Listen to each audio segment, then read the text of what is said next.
Pause. I gotta spoon him, bro. I can't have. So you're putting his pole, your pole in his hole. As opposed to the opposite, yeah, bro. What you doing? As opposed to the alternative.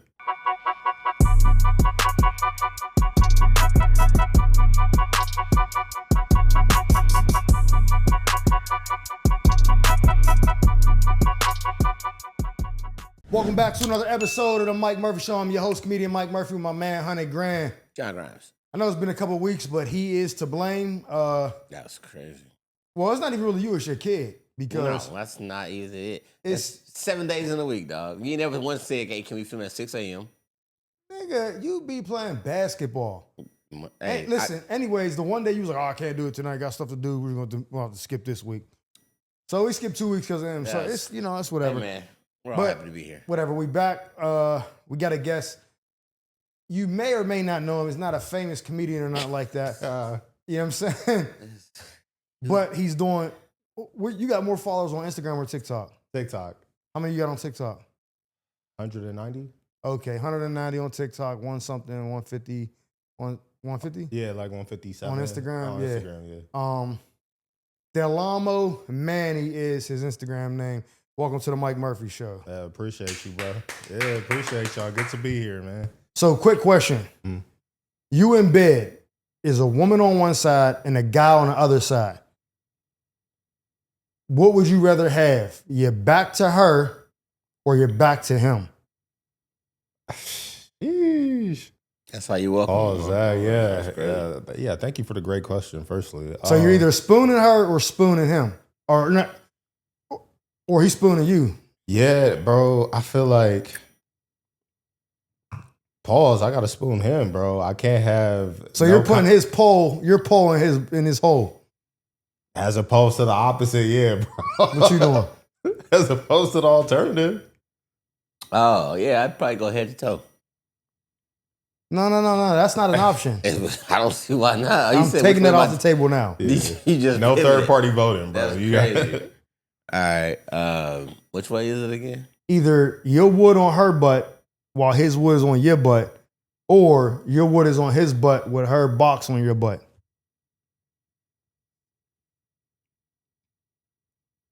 I don't know. I got a good answer, but you got to go first. You got to go first.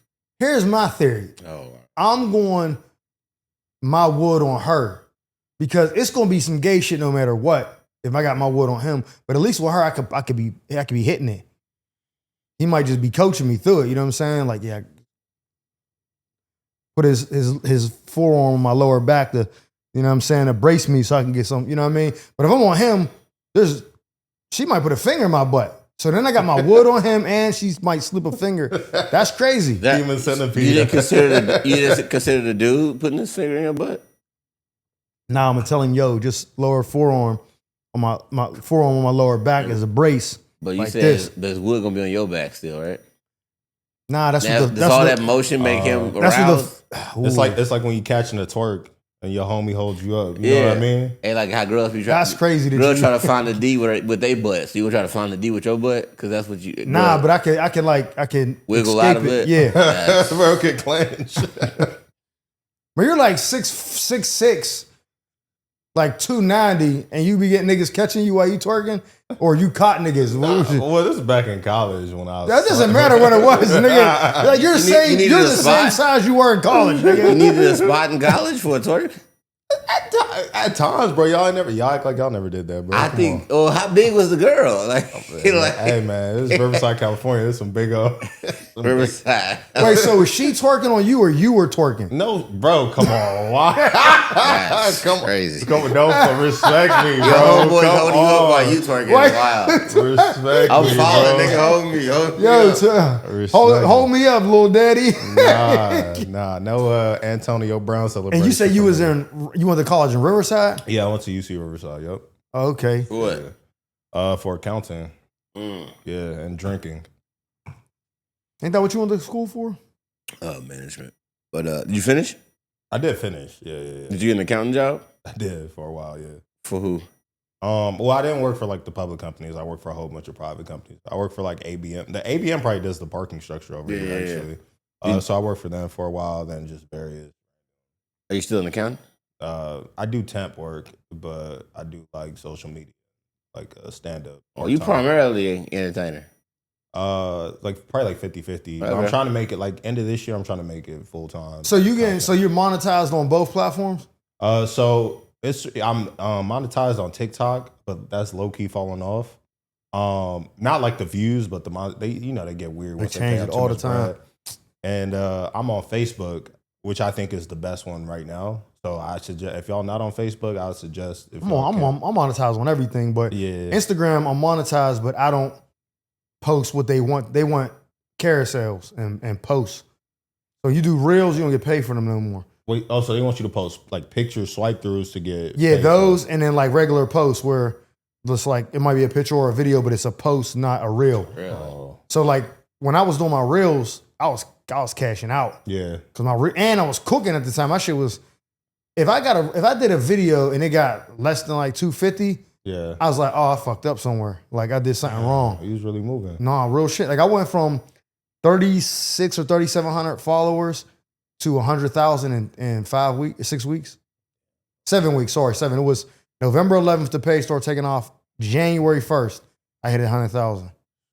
And it was like every day I was averaging like between 2,000 to 2,500 followers and shit was just rolling. So when I was posting videos, one time, I'm gonna keep it a buck, and this ain't even like a flex because I wish I could get it back. I was so like butter that I was like, I'm gonna just drop some bullshit and just see what happens. Right. 1 million views on some shit I didn't even try. Like I didn't write it, nothing. I just was like, yeah, go off. I was like, nigga. Yeah. So then I kind of got spoiled and thought I could do whatever I want. So I stopped posting for a couple days. Instagram was like, bet. You damn, My shit bro. just started going, you know what I mean, lower and lower. Then I stopped for a long time where I post every once in a while, but I didn't give a fuck. You know, but then they changed what they pay for monetization. Yeah. It used to be reels. And now it's carousels and posts and shit. And I'm like, I'm not playing that game. I don't give a fuck. Yeah. But I'm monetized on YouTube and Facebook too. So YouTube is the one I'm trying to figure out. YouTube is just like the hardest. Yeah, because you got to make. I feel like you got to make content specifically for YouTube. You can't like. No, you try to, can't like, cross post. No, I don't Yeah. work like that. Yeah, you got to like really make YouTube stuff. When you gonna start posting more consistently? I guess when I get a fucking phone. No. Apple. Let's not do that. Don't do that. Nah, I've never been good at that, and I probably will never be unless somebody works for me. So let me ask you this. Why don't you post the clips, the reels from stand-up that you're doing? You know what's weird about that is I keep trying to decide if I'm watering and shit or what, like just kind of inundating people and shit. And I think to myself like, oh, everybody probably saw this. And then I see somebody go, I ain't see none of that shit. And I'm like, damn, I'm overthinking this shit so much. But I should just post more. But also I have that little mini special I did. And I'm like, I can't post those jokes because I'm about to post that mini special. No, but why don't you post like for example, the one in Ontario, like when I make that, why don't you post that? You didn't make it yet. Yeah, but I know when I do, you still want I'm gonna post it. You'll put it in your story. This one. No. I'll post it. Like I do want to commit to posting more because I do think that people are curious what I'm saying. Yeah. Here's another thing too that I thought about. You have a lane that you could really kill in, and your jokes are centered around that Supporting it. your family shit. Yeah. You do more shit with your family, whatever that is. It'll start to take. That's what David Arnold did. Oh yeah, I see that now because I do a post about my kids or something like that, and just don't do anything else about it. And then I'll get messages like, so what? Like, what's the next? Like, you gonna do something else? Like they'll ask like, what's the follow up? Or you just left that there? And I'm like, why did I leave that there? People be curious because I think people like being interested in people, and it's not that hard to like give them something to see. Charlemagne not told me, but I say he told me this, but he said it on the radio a while back. I was in an interview. He said people buy into people. So it's like, think about how strong like the Beehive and the Barbs and shit are.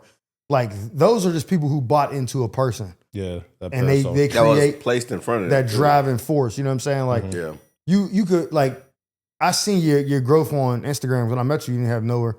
I think you had like 60,000 or something like that, something low. Yeah, and you just kept posting, and your posts are niche to certain people. There's certain people that watch this and be like, what the fuck is he talking Right, about? yeah. There's other people who be like, oh, I see the comments. I'll be like, oh, this motherfucker gets it. Yeah. I ain't gonna lie. Most of the people who like your content are probably autistic. Yeah. Like, no, like not even joke. Like it's that like they resonate. Like I see the comments and like, oh yeah, I'm on the spectrum. I'll be like, how many niggas that he got on the spectrum watching his shit? You roasting them? No. Nah, No, it's I'm just niche, like obscure, like random specific moments that like, I don't know, it's like a dog whistle, but like like in a positive way for like a Got better it. word. Yeah. So is that, you're stand up the same way, or that's like the content you're making? My content. Because I think the algorithm is kind of changing my behavior a little bit because my stand-up isn't, my stand-up's a little bit different. Yeah, I'm a little bit different at a live show than I would be on the internet. How long you been a stand up? Almost 4 years now. So still pretty new. Got it. Yeah. But Damn. I would say for you, bro, not to beat a dead horse, but you should definitely recycle content. Like even if you only have like 30 clips, I feel like Instagram and Facebook or Meta or whatever don't punish recycle posts as much as like a TikTok would. Well, you know, I believe that because I think Henry is the one that made me realize like he posting jokes he already posted and it might get a good rep the second time around or the third time around.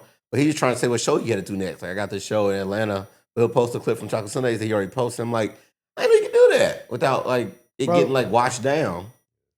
Here's the thing, bro. People don't give a fuck about that shit because here's what I learned, right? And I didn't do it intentionally, but it's going through the reps and figuring it out. So I know exactly what my first 3 videos that did 1 million views on my page was. First one on my page was a liquor video. Second one was the Timberland video when it finally caught on my page. Oh. But it caught everywhere else. That's what blew my page up, and then it took off on my page. And then third was me making fun of my daughter wearing them Shaquille O'Neal shoes at gym class. And it was like a Jordan video, and I was like, these are the Mexican Jordans and shit. Those 3 videos were the first ones on my page to do 1 million, right? So I was making videos every day, different shit, finding different content. Everything was hitting everything. These people was fucking with me. I'm like, oh, this is crazy. I did an ad for niggas getting like the tattoo to make it look like they got a low haircut and shit. Mm-hmm. That shit did 700,000 views for a promo. For an ad? Damn, bro. Yeah, so it was everything was cooking, and then I was like, one day I didn't have nothing to post. I reposted the Jordan video of my daughter, did 1 million again, and then it started boosting my following again, and it started going crazy, and then I started getting all these followers again. I think I gained like 15,000 followers from that video. Like it started taking off quick. I was like, oh shit. So on a slow day, go back to the goal. Play the hits. Yeah. You know what? Drop the liquor video. It would be like, it's like the fire's going out and you're like, phew. Yeah. That's what one of them videos will do because you might have a video that gets lucky and does a lot of views for whatever reason. Mm-hmm. Maybe it's controversial. Maybe it's trending at the time, whatever. But it might not be a good video. It might have been just something that caught quick and blew up, but that's it. Then you got videos that no matter how many, whenever you post them, they're going to do good because they're just good videos. Mm-hmm. And you can post them. Say if it's funny, it's funny. Every platform, it will do exceptionally well. That Timberland video, no matter how many times, I've posted it 4 times, it's done 1 million. Post it tomorrow. I don't want to do because I just posted it, but when? Like a couple months ago. Oh yeah. But no, I'm talking about like you got to kind of like you can't let it breathe. Yeah. Yeah. Only thing I did different this time on the 4th go round was the chick from It Is What It Is, Stat. She asked Cam and Mace, like, what are the wrong Tims? And like, what are you talking about? They're like, what's the wrong Tims? You said Jason Tatum got hurt because he was wearing the wrong Tims. And I took that clip and I was like, here, I can help you with that. Because my video is basically describing what Tims to buy. So I used that piece in the front and just added the hook. And then it did 1 million again quick. And I ain't gonna lie, sometimes it's annoying because you'll go in your mentions and there's always some people that's like saying negative shit. And I'm like, why am I still getting comments on this video months later, but you can't help it because it's doing well? You're like, well, that's a good problem to have. But yeah, some videos are just good videos. No matter what platform you put them on, they will do well. Did you see the hair video doing the treadmill? The cereal, no milk. Yeah. I didn't know how many views it had. I went to go try and post it, but I ain't got no access. But like that shit had like 3 million views on his page. And I had seen it like in a random morning because I think he did it at the hotel in St. Louis. And I was like, I was he on the treadmill early in the morning on like random St. Louis day, and I was just like, what is he even listening to? Because I had the volume on. I turned it up, and I saw he was cereal, no Merc. I was like, that's a crazy video. And then I saw him post that people was reposting, and that shit had like 1 million on somebody else's page. Like the guy who made the song had 1 million. Then I went to his page, it was at 3 million. And I was like, damn. Bro, he's on a treadmill. Like that's a good video, right? But he can't post that a year from now and get the same results because that's not trending. Finesse won't be trending. That song won't be trending. It's doing good now because it is a good video, but it's a genius timing video. It's the trending. It's what's going on. Yeah, it's catching away. It won't do that next year because it won't have the same effect. Do you have a video you thought should have did 10 million, but it did whatever, and you like that's some bullshit? 10 million? A video you thought was so good you can't believe it didn't do more? That happens all the time. Oh, man, I don't know, honestly. I thought that about jokes or a video. I'd be like, dog, I swore that was going to be it. What are we doing here? Yeah. But the ones you be putting all the effort into, don't be doing shit. Exactly. That's what I'm saying. The ones you just put, I'm going to tell you the one, I ain't going to lie, like I was mad as fuck. Exactly. That it did, the views it did, because I wasn't even being funny. Like, and it ended up being some AI, like some rage, not AI, but it was like rage bait. Yeah. I didn't know that. When I seen it, it said, now it seemed like a legit story. And I promise you this probably could have really happened somewhere, but this story happened to be fake. The cop killed the dude's son or daughter or some shit. Mm-hmm. Like it was innocent, cop gets off, he goes and kills the cop's kid.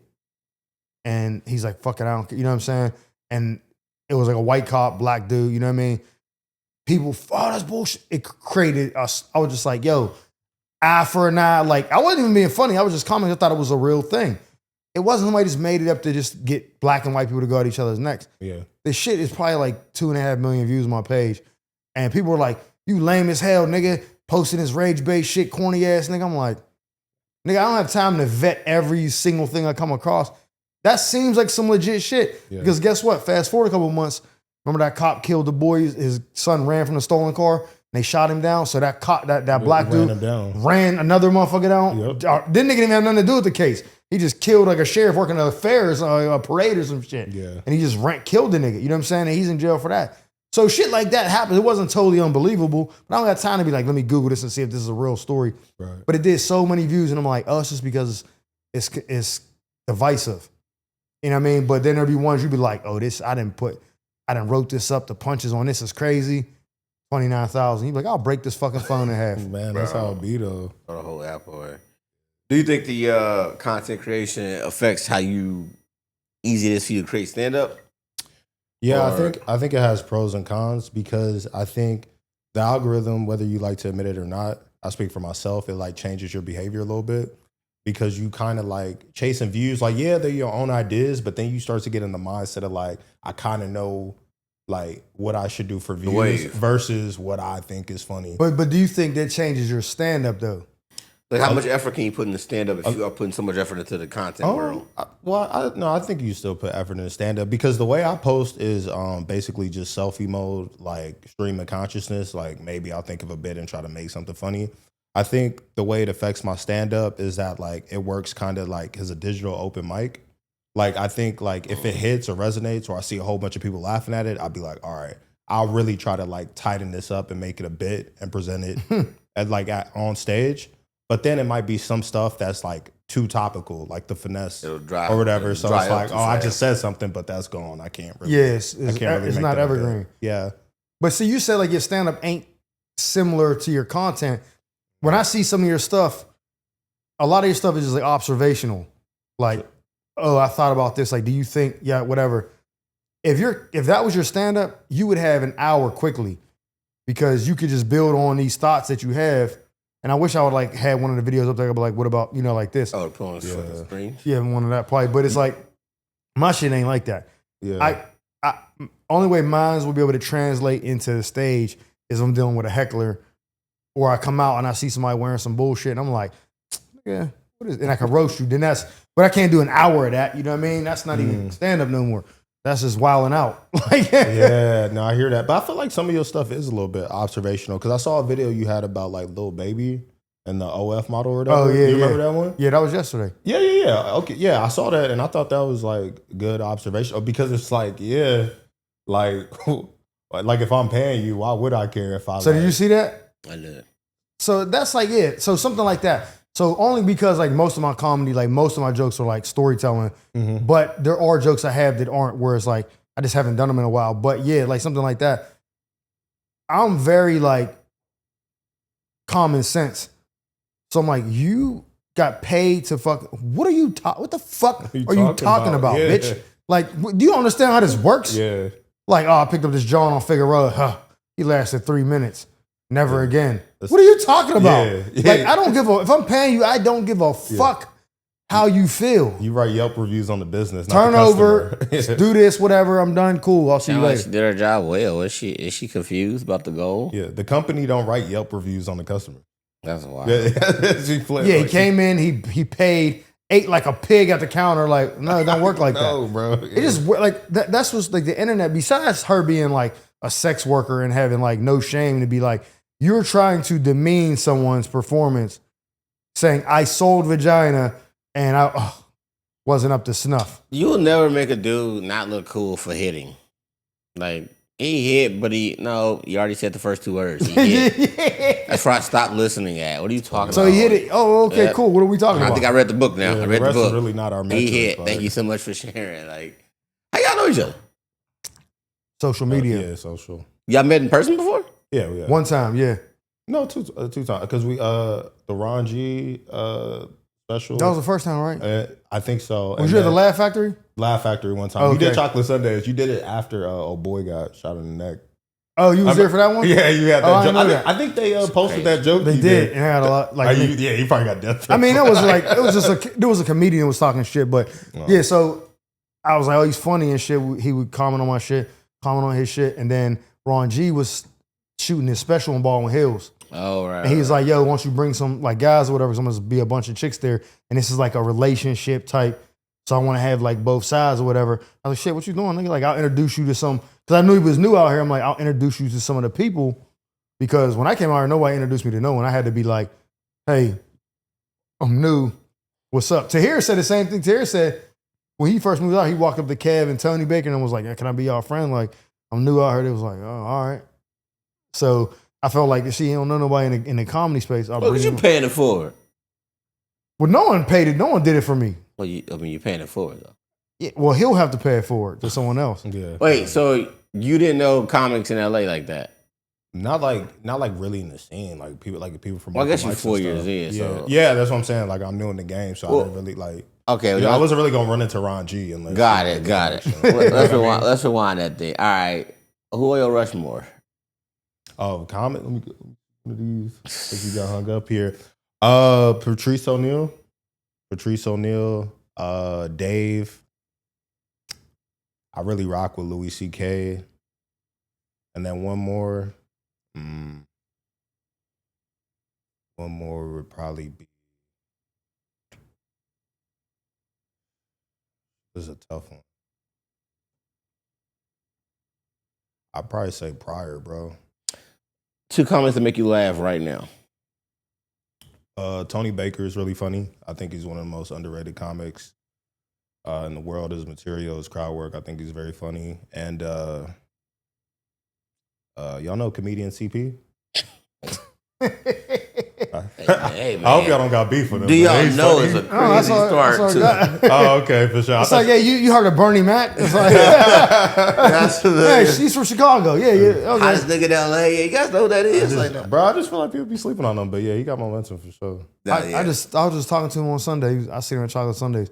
I was like, "Yeah, you going up tonight?" He was like, "I don't know. I'm about to ask Lonnie." I was like, "Nigga, if you ain't going up, I'm leaving." He was like, "Nigga, if I ain't going up, I'm leaving." I was like, but it ended up being D-Ray, Michael Blackson, Donnell. They all showed up. Oh yeah, Nice. OG, I left right before that. Old head movement. I was tired, dog. Like, okay, so yeah, you said Louis C.K. Yeah. He says, "Yo, I'm gonna take you on the road. You're gonna be my feature theater tour. We're doing 100 cities." But after I jack off, you just gotta wipe it up with the paper towel. You doing it? No, I'm not doing it. Just wipe it up. His dick's away. It's like it's on like his thigh. The dick is back in the cage. How it goes, bro. I'm not doing that, bro. For 100 city theater tour, you just clean it up a spill. Just clean it up a spill. I'm Clean up on aisle 5. Hey, bro, You gotta wipe it, I'll figure out YouTube. But you gotta stay in the same suite as him. Him doing that? No, you gotta stay in the same suite. Like, ain't no 2 rooms, bro. Just 1 room. 2 beds, but 1 room. So you might hear some clapping. Or some fapping. I mean, that I could do, bro. I did that in like when So you can listen to him masturbate, but you can't clean up the Well, is he gonna masturbate? I don't think he gonna masturbate. nigga, you know, he just can't. It's a pig's pussy pork. This is a bear shit in the woods. He do that to females. The minute the ceiling fan come on, it's going down. He said, the minute you hear dun dun from Law and Order, he about to get to it. What you talking about? Is he gonna do it?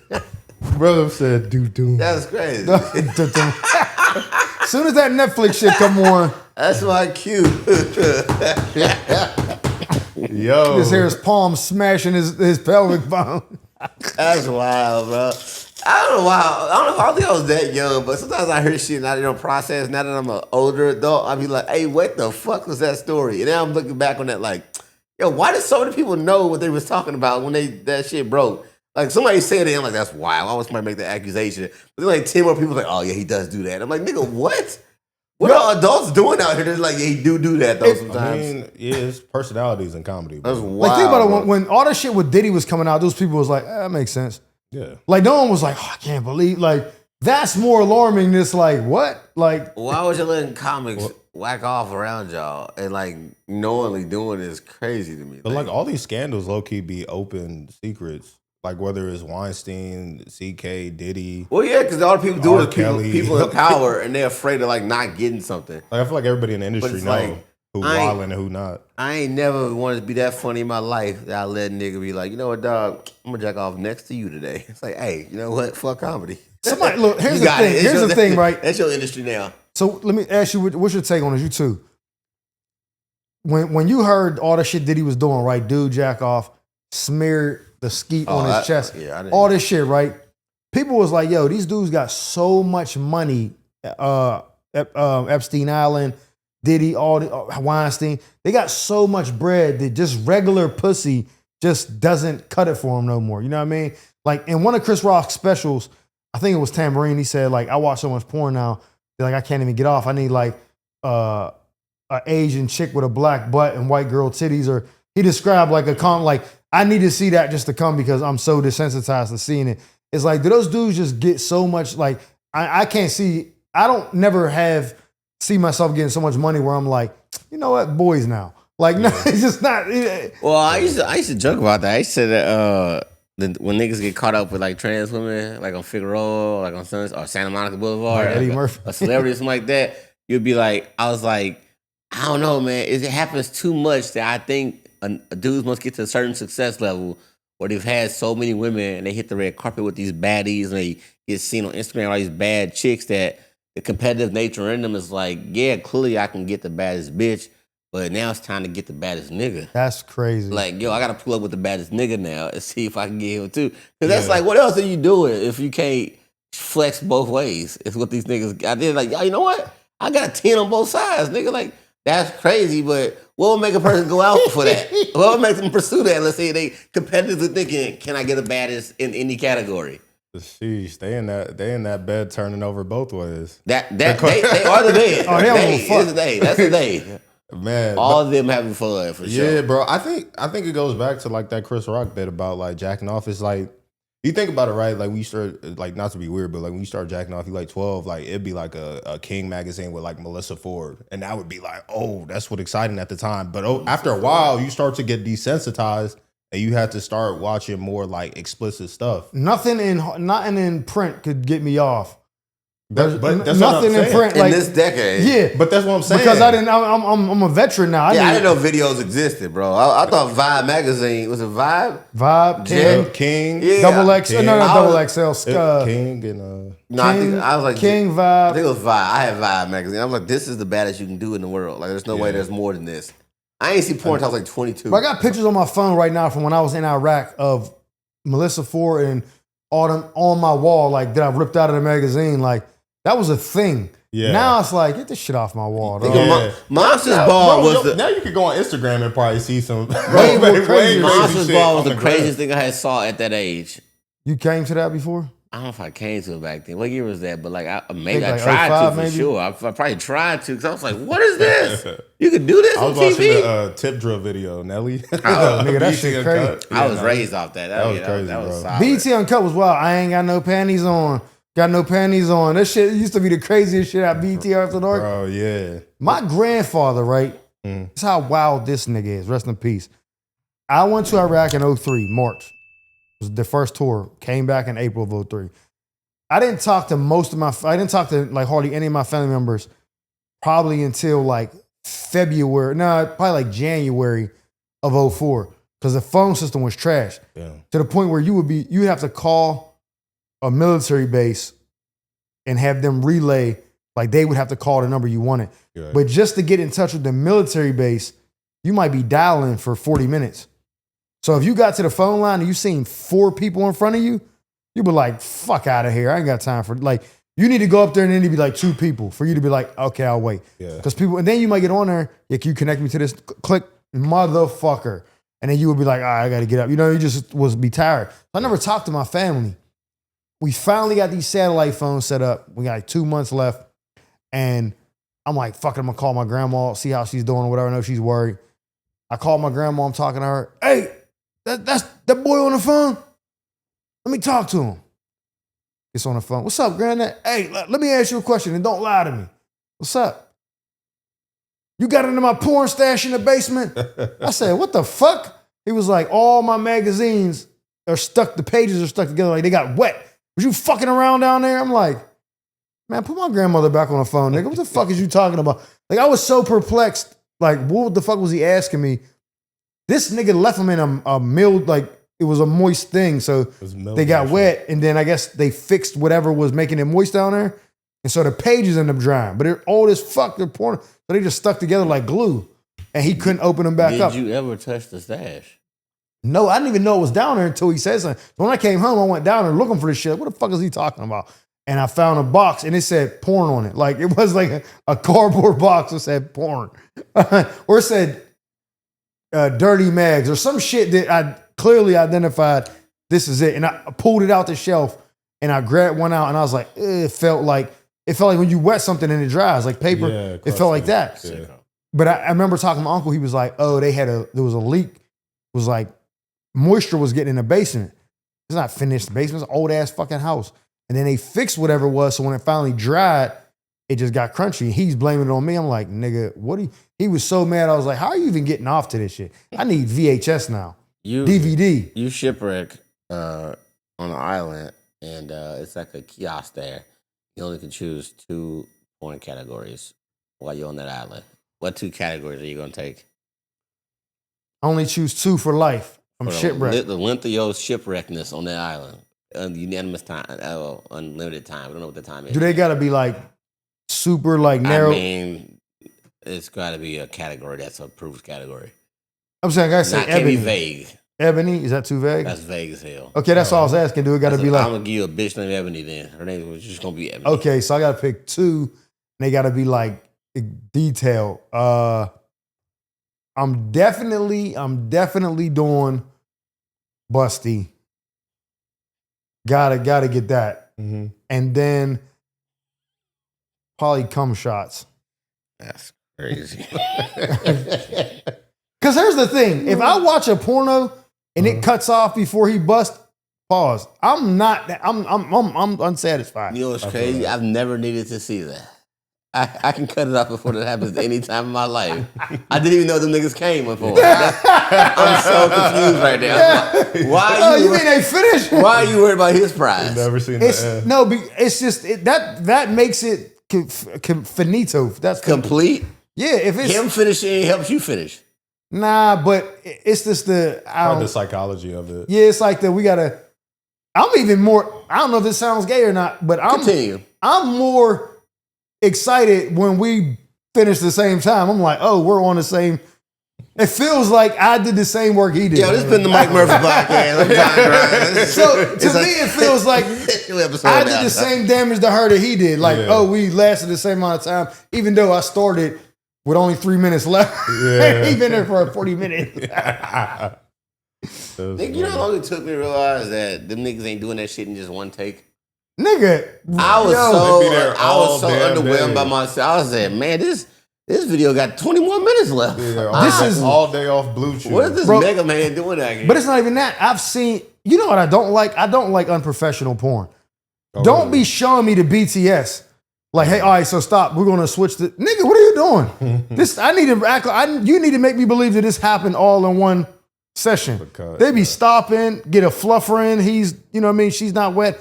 KY her again. I don't like when I can tell that she's not naturally wet. Like her thighs look all shiny. glistening and shit, Like, yeah. bitch, just KY. You're not even into this. Black porn obsessed me with the excessive amount of baby oil. It do be a lot. Because I'd be like, yo, I've never once saw a black woman and thought, you know what, she missing a bottle of baby oil. A An lubricant. entire bottle of, Oh, shit. on her whole body? I mean, did he do that for real? So I don't understand. Like mud wrestling or wrestling, I get it. But if you're just gonna do a real estate agent and the next thing I know this bitch is oiled up, I'm like, come on, dog. She was just showing the house. Why would she be that wet right now with this fucking vitamin Where did C it come from? corduroy couch? Like, why is this bitch wet in this kind of setting? Like, glistening. it's so upsetting. I'd be like, dog, come on, man. Black porn gotta really stop doing that. And I don't know if the bang bros niggas be like, hey, yo, you know what this? You guys are black? Cool. Let me get y'all some shit y'all need. Like, they don't need it every time, bro. They can have unoiled sex for once. What's your go-to site? The X videos? Okay, what about you? Sometimes I'll be on like a Twitter burner account to be honest. Oh, that's crazy. I'm on XNXX. That's my Oh yeah, XX? XNXX. That's crazy. That's the site? Yeah. Yeah. X-ray November, X-ray. Twitter do be wild. I just found it out. I didn't realize Twitter had it like that. But you have to have a burner account because it bleeds in with your regular Twitter. Oh, I didn't know. I have a Reddit, burner I go to Reddit account. sometimes I too. do Reddit too. Yeah. I go to Reddit for the chicks that are on my Instagram. The I leaks. see a chick, link in the bio. What's the name on the Insta? Oh, Reddit will show you them OnlyFans bitches? yeah, because hell niggas yeah. be getting They their, leak 'em, yeah. niggas be leaking this shit. Oh, they pay for the package then. So hold on, let's go back to what you brought up earlier about the OnlyFans model that fucked Lil Baby and said it wasn't good. Right.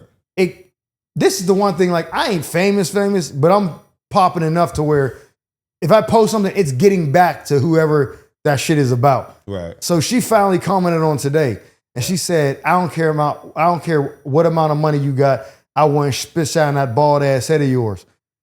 And I commented, I said, if I gotta pay you anything, trust me, it's not the head up top you're gonna be spit shining, love. And niggas just started like going in on her, like, you smut, they're doing my dirty work. But I'm just like, you are pay to play. It doesn't matter status, nothing.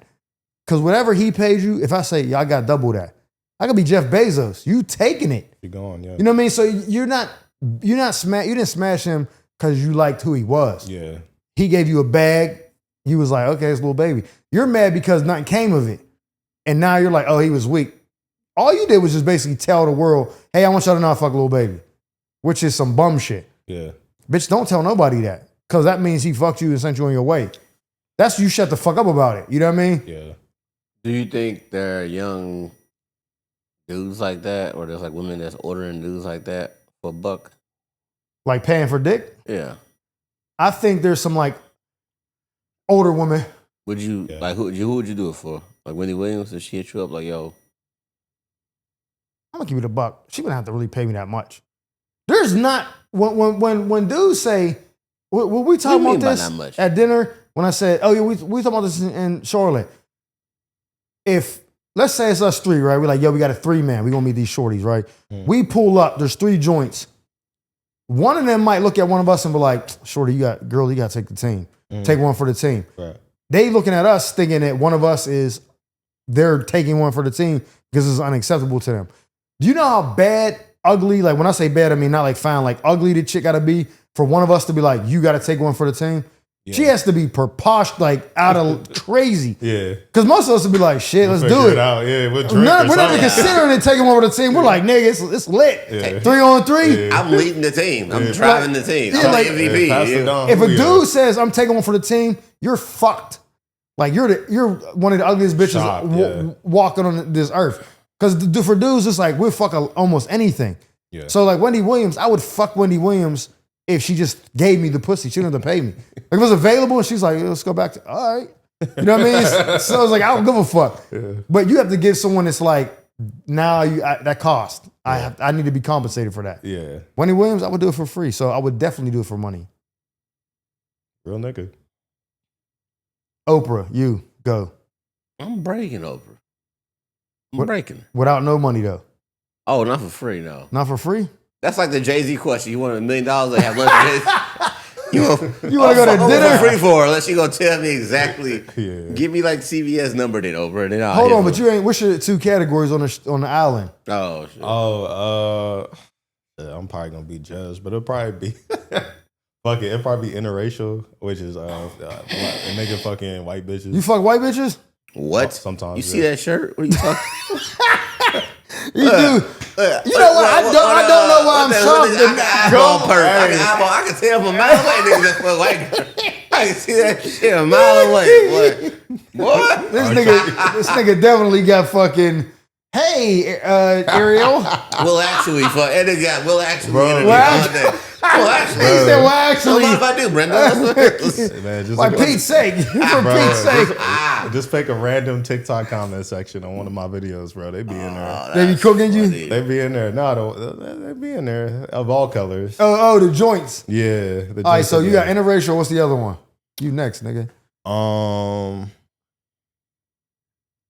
I'd say probably be like lesbian, bro. Like, I can't get with that. Really? In real life, I could. Oh, okay. Not in a fucking joint. Because you need a dick in a video. Sometimes I need a. I walked into that. That's crazy. This man's like, I need a dick in my video. No, but I'll tell you this. That's crazy. If it's a flick where it's mad niggas fucking one chick, nah, it's more dicks than pussy involved. That's a no-go. I mean, it's too many dudes. 2. You can't watch it 2 men? No, so I have one that I really like, but it's only because of what she's doing in the one part of the scene. And I'm like, I gotta just forgive that there's 2 niggas because this shit is crazy. What's she doing at one part of the scene? That So the one nigga's like Probably hold 2 dicks planking, into the fucking her camera. mouth. Mm. He's kind of out of the screen. Gotcha. You don't really see him in the shot. You hear that, but you don't see him. And then the other dude got her legs spread and he's stroking her, but then I guess it slips out and he goes like put it back in and he's fumbling it. And then she starts to squirt. So he starts gliding it across the clit. She's gushing everywhere. And then he just starts pounding her. She's like going crazy. Yeah. You can hear the screams muffled because she got meat in the mouth. So she's like, oh, and this nigga's going to town. And I'm just like, hell yeah, nigga. You cheer for the wrong things in porn, dog. That's I so like crazy. when the woman is in pain or Damn. in like super pleasure, Gotcha. like shaking from orgasm. Any of that is my thing. And this is what's happening in that scene. Are you into like that movie, that TV show? You gonna say Not BDSM? Billions? Was it Billions Billions? when she was stepping on his nuts and shit? Yeah, BDSM No, shit. no, that say the You want a girl masochistic to tie shit. you up and all that bullshit? No, so I don't like that. I had a girl one time like bite my nipple. I was like, if you do that again, I'll knock your fucking head She'll- out. Like, she bit your nipple. yeah, she thought it was cute. She was like, I was like, bitch, I don't like no pain. Don't smack my ass. Or don't do nothing that hurts. Cause I'm out of there quick. You ever see a girl think about putting her finger in your ass? No, the girl I ended up marrying tried it one time. You ever see her think about it though? Like she down there like, nah, he might not. Like I didn't see it. I was on top and she was like holding like pulling me in. squeezing your cheeks. She was doing like this, and the hands was getting closer and Yeah. closer. Like, hey, what you like she doing? was about to do like the Boys and Girls Club logo and shit. And then she started to slide. I was like, oh, what the fuck is you doing? She was Yeah, like, you oh, my doing? ex loved that. I was like, your ex is gay, nigga. The fuck is you talking about? Don't touch my asshole. No, we're done. And I just got up. She's like, just come on. I was like, nah, you just trying to violate me. That was fucking She was like, but he loved it. Like he couldn't finish without that. I was like, yeah, he's gay. Wow. So what about your categories? Oh, for porn? I'll go real estate agent and mixed wrestling. I Oh, could you get did say that before one time. Mixed could get wrestling. that. Mixed wrestling. Is it where they just wrestle on the mat? Yeah, and yeah, after yeah. they And just- then like it when turns you into- win, you go like you get to like pound town after you win, but you also can pound it while you're wrestling. Yeah. And they get like a girl ref, so it's like really like 2 bitches. If you're doing like outside of like physical characteristics, I think I like when like the woman gets stuck under the bed or in a washer and dryer or some shit like, oh, could you help? Like she's always calling like her stepson, like, could you help me get my hand out of the dishwasher? And then he just comes in and he R words her. Really, Like, because at first it's not consensual, and then she agrees after he's like 20 seconds in the, you know what I mean? Well, I think that all the porn is set up to give you the consent's there because they're all hired actors. Yeah, I know that, but I'm saying, she's like, what are you, Timmy, what are you doing? You mean the storyline? The storyline is like, yeah, in theory. She's like, oh, you can't be doing this. He's like, why not, Mom? Like, you like a wrestling fan, bro. Dad won't find out. It's still real to me. Oh my God. Look real to me. You know how she's into, like, no, they give out awards now for porn stars, right? That's crazy. No, they acting so well. You know what? The thing I don't like about black porn, when it's too much art imitates life, and it's like smoke detectors beeping, you hear like the sirens going off because they're fucking in a hood. Well, like fucking in Timberlands, and like, come on, bro. Yeah, that's a Rottweiler in the corner. That's crazy. You just see like some random shit on the dresser. You're like, what are y'all doing? They Tubi fucking. That is like, what that it was is. The original Tubi fucking is like, that was like, what do black people do? Well, make that scene. Like, nigga, we don't. Some of us are not that abnormal. Like, this is abnormal activity. Tons of baby oil and Timberlands. You know what I think is super.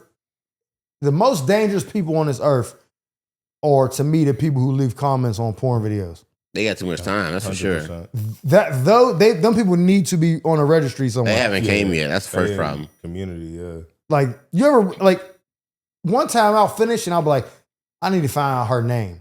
Right. So I dive into the comments to see, because I know someone said, what's her name? I know they asked that because they're thinking like me. And they'll see somebody, is mad racism in there. Yeah, you wish you had a big black dick like this white boy. You'd be like, what are you niggas talking about, bro? Like, what's the bitch's name? And then it'll be wild other shit, be like, oh, I love that. Here, take my WhatsApp number. Like, you niggas are predators, dog. Like, I'm out of here. This is, clearly I don't need to know her name. This is way too much going on. Too deep. Hey, WhatsApp is for sickos, man. But you know, like in the UK, I seen the Shits and Gigs podcast, and they were like, out of these 4 apps, one got to go for life. And they had like Instagram, Facebook, TikTok, WhatsApp. And as soon as I heard it, I was like, WhatsApp, fuck They all kept WhatsApp, right? They all kept it because they can't just text each other. Bro, WhatsApp is some sicko. It's some sicko shit on WhatsApp, bro. But over there, they can't. But it's international. They don't have texting like we do. But the features in WhatsApp, the hiding the chats and hiding the text messages. I didn't know about that. Bro, it's like, it's exactly. And it's like encrypted and WhatsApp, shit. encrypted. Everything about WhatsApp is cheating Hall of Fame. It's like definitely human trafficking. Like Snapchat on steroids. It's definitely disappearing messages, everything. It's like a sophisticated fucking like a ring. Yeah, bro. I didn't know that. I didn't know that. So I was like, why the fuck? Why when somebody say add me on WhatsApp? I'm like, oh, you fucking, because there's no reason for somebody to say add me on WhatsApp in America. Yeah, and so is WhatsApp, is your regular phone number your WhatsApp phone number? Or you can create a number on WhatsApp. Yeah. And they can hit you on WhatsApp through that number. Because I know my man was like, hit me on WhatsApp, and it was just his regular phone number, and I was like, what the fuck is this? But then I knew he was trying to tell me something illegal, and I was like, nah, I'm good, bro. I already got indicted once. Fam, I'm cool. Like, WhatsApp is a whole other world. Yeah, but in the UK, they need that because they can't text the way we can text unlimited text all day. They don't have that. Yeah. So WhatsApp is how they do their group chats and all that shit. I believe so them niggas was like, WhatsApp's definitely staying. I was like, nigga, what? WhatsApp can get the fuck out of here. I'm not stateside, if they in the WhatsApp, you just side out them and be like, oh, sure. Moving something. There's nothing you need in WhatsApp in America unless you need to hide messages or talk to somebody's husband or something. Like, it's something fancy, bro. It's like, it's crazy. Or wife, I guess you could say. Yo, is the Final Four over yet? Nigga, they ain't even started yet. They on Sweet 16 weekend right now. Bro, I haven't watched any game. Who you think is going to win? Oh, Purdue, bowl her up. My nigga, just because you went there don't mean they're good. Who the fuck you think is they're going to in the win? Sweet 16. I mean, they're like a 2 seed. It's not like they bad. They're a 2 seed? Yeah. Purdue's good, bro. Yeah, they've been good for a while, so. Okay, so when I was talking to Key on Talking Sunday, I think Michigan is still in. Duke still win? Yeah, Duke ain't gonna win though. All they got. You think Michigan's gonna win? The best chance realistically is either Arizona or the UConn. UConn's in it, but I think Michigan's in it too. Yeah, but Michigan, I don't like them for like going the whole way. It's either gonna be a nigga that's one and done niggas like the nigga on Arkansas. He just go crazy for like the last 3 games, or it's gonna be like the bullshits like UConn, consistency, excellence type shit. They won like 2 of the last 3, so like they went back again. I wouldn't be surprised. But that's why I'm like Purdue could sneak one because they got a lot of older players this year. So I'm like, yo, we could just sneak one in real quick. I remember, I think it was 99. the beginning of '99. I remember, I think Gonzaga upset Florida, and I remember thinking, where the fuck is Gonzaga? I never even heard of that school. And then, Adam Morrison came around and made. And then now they kind of been like, you hear them, like they got a decent program, but it was like at the time they were like Gonzaga. Oh my god! I was like, Northwestern what the fuck is this team? Yeah. Northwestern white boys got nothing to do up there but hoop. Where is Gonzaga at? Washington. Spokane. But it's like by Idaho, kind of. It's like 30 minutes from Idaho. It's like northeast Washington. But they get all them flyover states. Like Adam Morrison was from like Wyoming or some shit. But all them like Montana, flyover Nebraska. states. Yeah, they had these little farm boys that be 6'9", can hoop a little bit. They all going to Gonzaga. You put them on the same team, they go. Yeah, then you concentrate them on the same team, bro. It's kind of like Indiana. Indiana got just a bunch of farm-fed white boys, and they teams. We have one good black dude from Chicago. Yeah, they just go, all right, one black dude, 4 white boys. Let's see what happens. Yeah. And they'll always get to like the Elite 8, and then the nigga genes kick in, and they'll be like a nigga from Kentucky, yeah, 5 booming on niggas. We almost had them. 5 niggas with curly Give it the Gipper, yeah, the fade froze. He just said something that made me think. I seen a video that you commented on. Your comment said, why doesn't this video have 1 million views yet, right? Mm-hmm. So I said, and this was weeks ago. So I was like, somebody sent it to me. So I clicked on the thing that said it was like 5.5 million views. Oh, D1 baby mamas. Yeah, badass bitches are making trash kid. Like, he's like, you're not going to get Drea pregnant and think your son's going to be a dog. Nah. You need one Kevin of them. Durant mamas. Yeah, you need Kevin Durant's mom. You need that's funny. Your mom need to be built like the lunch leg. You need an ugly ass mom that's funny for you to have that dog, and you can't be having all these Jalen's and Jadens in the league and shit, light skin, curly hair niggas. They're not locked in. Nah, they moms is too bad. Like you need a nigga. It's a fact. Like you need a mama that looked like she did something too, or she would beat that nigga ass if he had a bad game. You can't have a mama that come and support you. You have a shitty game and she go, it's okay, baby. Like no, you need a mama to be like, nigga, we're trying to get out the hood. Fucking lock in before I beat your ass after this game. You know how much better that nigga gonna play? Nobody want to get their ass beat after a game. What's the Commanders quarterback name? Jaden Daniels. Jaden Daniels. Yeah. His mom, she's pretty, but she got that. She on his ass. Yeah, you know who she reminds me of? And this actress is so good in the movies that when I see her in real life, I'd be like, fucking bitch. Fucking Tasha Mack? No, I like her. I think of her too sometimes though. As soon as I said she played in Think Like a Man, she was Terrence J's mom. I'm about to say it's one of them fucking Tyler Perry movies. You know I'm talking about. She played the twin? Terrence J's mom from 106 in Park. The one she was going to the church and shit. Don't she have the acting coach? No. Hold on. Let me see. Think Like a Man cast.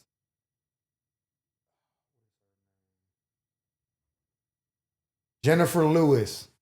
Oh, the mom. The mom. Abbott Elementary, right? Yeah. No. Is she in Abbott Elementary? She's the mean older lady in Abbott Elementary. Oh, you're thinking about damn, she's married to Courtney Vance. No. I don't think she's in Abbott Elementary. You thinking about she is. Jennifer Lewis? No, Jennifer Lewis isn't in Abbott. She's not in Abbott Elementary. Unless she was a guest star. Let's think about Jennifer. What's her name? That lady. The older lady in Abbott. Something Ralph. Oh, you talking about she played the mom in Biker Boys. Is that her? No, that's Vanessa Bell Calloway. Jennifer Lewis. No, Jennifer Lewis is not in Abbott. Unless she was a guest star, but she's not like a recurring character. Her. Oh. Yeah, that's Jennifer Lewis. No. Go to Abbott Cast. All right. What's this lady's name? I don't know her. Sit on my fucking tongue. But it's like Cheryl, Ralph, something. Oh, that one of those 3 name ladies? Old lady. I think it's like that. Cheryl Lee Ralph. Oh, yeah, wow. Okay, yeah. You know, not her. I'm talking about Jennifer Lewis. No, Jennifer Lewis, bro. Yeah. Every movie she's the mom, she's a bitch. You be like, yo, mind your fucking business. Oh, Rail's mom. Was she Rail's mom on the show? I never on Lil Rel show? Yeah. I've never seen that. I'm thinking of. Bro, you ever seen Think Like a Man? When she was talking shit about Regina. I can't remember Think Like a Man. I mean, was that Gary Owen? Yeah, Kevin Hart? Yeah, Kevin Hart on. He was the mama's boy. He was talking shit about Regina Hall. She's had a great career. Great career, but it's just like she plays that role of insufferable mom so much. And here's the reason why. My man told me this, right? My man is darker than you, right? So I don't want people looking at this thinking like the light-skinned nigga is the one saying this. This nigga is a black-ass nigga saying, he said a lot of, matter of fact, you said it too. No, matter of fact, you said it and I was telling him, he reiterated, you said a lot of black men grow up and they date outside of race because them women be like their moms, angry, yelling and all that shit. You ain't say that? Well, that's worded properly. What did you say?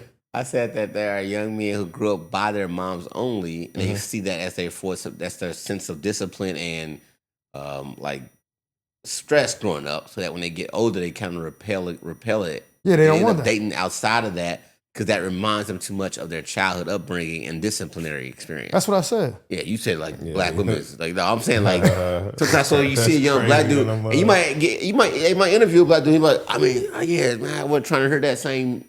What they mean by same is that it's a black woman in their ear. You're trying to get their ass right, and so they heard that for the first 20 years of their life. They get on some college campus with a bunch of white kids or a bunch of exotic looking motherfuckers. And they're like, they don't sound nothing like my mom. I'm just gonna hit that. Like it's really just distancing themselves from the past, but not like anti, just like something different, which ends up being a woman from a different race. Like, and so my man said when I brought that up, he said, yeah, he says, I know a lot of black women, he's like, my mother included, who are just bitter, angry, they hate niggas because they dads, he was like, they made bad decisions and now they like, these niggas ain't, and you just hear that, you like, bitch, I don't want to deal with, like, I want somebody peaceful and all they was like, and that's what he grew up, he's like, all my aunts are like that, my mom is like that. He was like, they just grew up picking the wrong niggas all the time. Yeah. Niggas doing them any kind of, because we know we all men, right? I don't care, we all got moms, whatever. It's like, we love our moms, but if you seen your mom doing fucked up shit throughout your whole, you be like, I don't want somebody like her. Like, I want somebody, you know what I mean? So if you see your mom fucking, you be like, nigga, I don't want that. Like, I'm cool, I'm moving on. So he was like, that's all I saw was my aunts, my moms just making bad decisions. And they'll be like, when they be like, yo, you got a daughter, you want your daughter dating a man like you? You be like, yes. And they'll be like, would you want to date someone like your mom? No. You know what I mean? Like, I don't want that at all. Yeah. And Jennifer Lewis portrays that mom so well that most people that grew up with that is like, fuck you. Because they grew up, they hated it. Like you said, they're repelling it. It's like she reminds you that she plays it so well. She's probably not even like that in real life. Yeah. Are you, where you from? What you mean? I'm from LA. LA? Okay. Yeah. Single household or like both parents? No, both parents, yeah. My parents still together. Nigga, you think this nigga grew up without two? Yeah, come on. Look at this nigga, dog. What the hell, man? This nigga's looking, this nigga's everything. You can change the tire? You said what? You can change the tire? Yeah. Okay, all right. He said, niggas, what is that? Niggas let me change the tires no more. You said you don't know how to change one, right? Come on, I'm playing with that. I changed the motherfucking engine out there. That's funny. So, okay, but then you said dating wise, what's your default? Nobody, I don't want to say you have a type. If you I don't have a type, bro. But like most of the women that have been my girlfriends or I've dated, they've been black women. Been black women? They've been black. Your longest relationship? Huh? Your longest relationship? How long? Probably like 3 years. Black woman? Black woman. Okay. Yeah. Was it recent? No. What's the first girl you dated that found out you did comedy? The first girl I dated that found out. When you said I'm doing comedy, where that girl at? Well, so I only had one girlfriend since I've been doing comedy, and that was like maybe like a year and a half ago. She stick around? No. You know? Yeah. Did she have questions about comedy? A little bit, probably more so social media, because she was like, "Why are you following her on Instagram? Oh wow! Why are you following her?" So she didn't give a fuck about your content. She's on some different shit. What about me? Kinda, yeah. She followed my location. Did she come to your shows and shit? She been to a few shows, but this was earlier, so they were like whack ass shows. That's why. Is it harder to date now that you're an entertainer? Yeah, she was like this nigga. Is it harder to date now that you in entertainment or stand up? Well, once they get to know you, basically, and see I wouldn't say harder because, like, I would say I get like more attention from like women will like DM me, but I'm like, girl, you live in Philly, like what are we doing? But I haven't really been focused on dating because I've been trying to get stage time. I've been trying to do the social media shit, so I haven't really been like, okay, you're trying to get nice with it. I'm trying. I've been trying to be locked in. So let me ask you this, because when I asked you, I was like, "Yo, you do stand up?" You was like, "Yeah." I was like, "Where around? Do you do mics around here? Like, do you trying to go up, or is like?" Yeah, I do mics. I do independent shows. So like if I see a show in Hollywood that goes up, I'll DM them. Preacher Lawson, I don't know if you know him, but he took me on tour low key like all of February. So I did a show like every weekend, like Minnesota, Dallas. You did clean material? Yeah, I did. Yeah, Because that's what he's. Yeah, super. Preacher said he didn't even start cussing until he was an adult, and then he was like, I just seen him at the Laugh Factory a couple days ago. He said, I didn't know. I mean, I knew he did clean material, but he was like, I never even cussed until I was in like my late 20s. He said, and then I was like, yeah, damn that. Like he didn't like. He was like that kind of shit. You know what I mean? Like I don't know how true that is because he's on stage, but I never heard him curse on stage before. I can believe that. It just never clicked in my head to right now. He don't that he cuss on does stage. clean material. Yeah, so he does clean material, Yeah. but it's like, and that's why he could be on like America's Got Talent and I shit. was gonna say no wonder I can't get on America. Well, that's not the only reason why. The most important reason why your career. So how the fuck did you meet him? Same way I met you. He did DM me. He's like, "Hey man, what you doing?" I was like, "Nah, shit, bro." That's crazy. And then like, yeah, pulled up. You be DMing niggas. I don't think I did. No, we just but we followed each other and we'd be like, "Oh, nigga, this shit funny." LOL. Okay. Mike ain't afraid to send a DM to a nigga. Yeah, no. So here, so he posted something one time, right? He said, he's like, I'm too me fine. And he explained, he was like, when girls be like, you're fine to me. Yeah. Like, you're not fine, but you're fine to me. And Who said that? He was saying he made a video. This is one of his videos was saying, he was like, I'm too me fine. And as soon as he said to me, the first thing I thought about was me too. And I was like, let me see where he's going with this. And he was like, I'm too me fine. Basically like, oh yeah, you're fine to me. He's like, meaning like, I ain't really fine, but you're acceptable. And I was like, to me fine is pretty much me too fine. Meaning that the only kind of bad chicks you're gonna get is if you me too them. Cause you know what I mean? And niggas laughed and everybody, and then it was chicks like, you think joking about me too is funny? I was like, this is definitely funny. Oh, you commented that? Yeah, Is that a bit?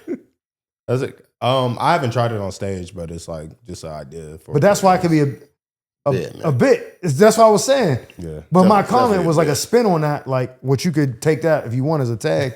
It's like when actually in reality, to me fine is basically me too fine. Like I'm only gonna get those chicks unless I me to them. Because I'm only to me fine.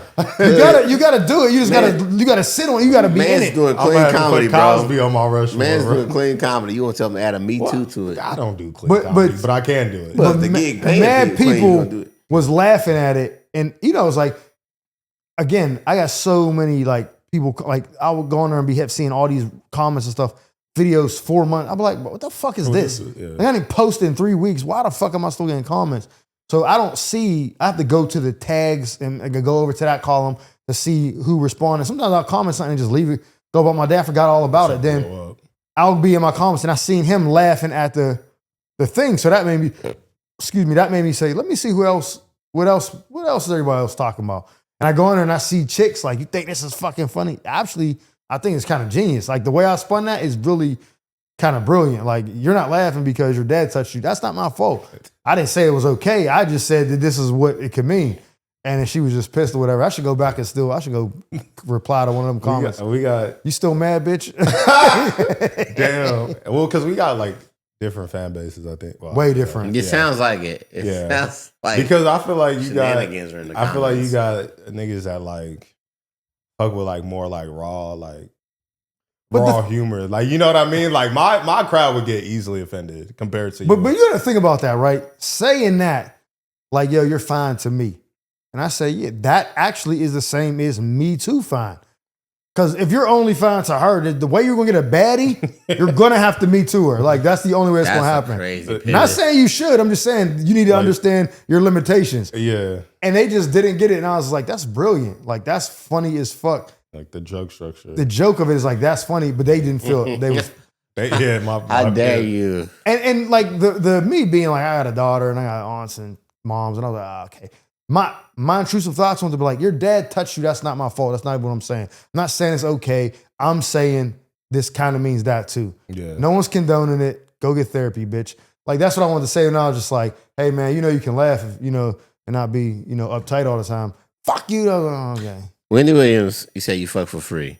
Facts. But if she had a suitcase with $1 million and she said, I want your legs in there, I'm about to go play Minecraft on your ass. What you gonna do?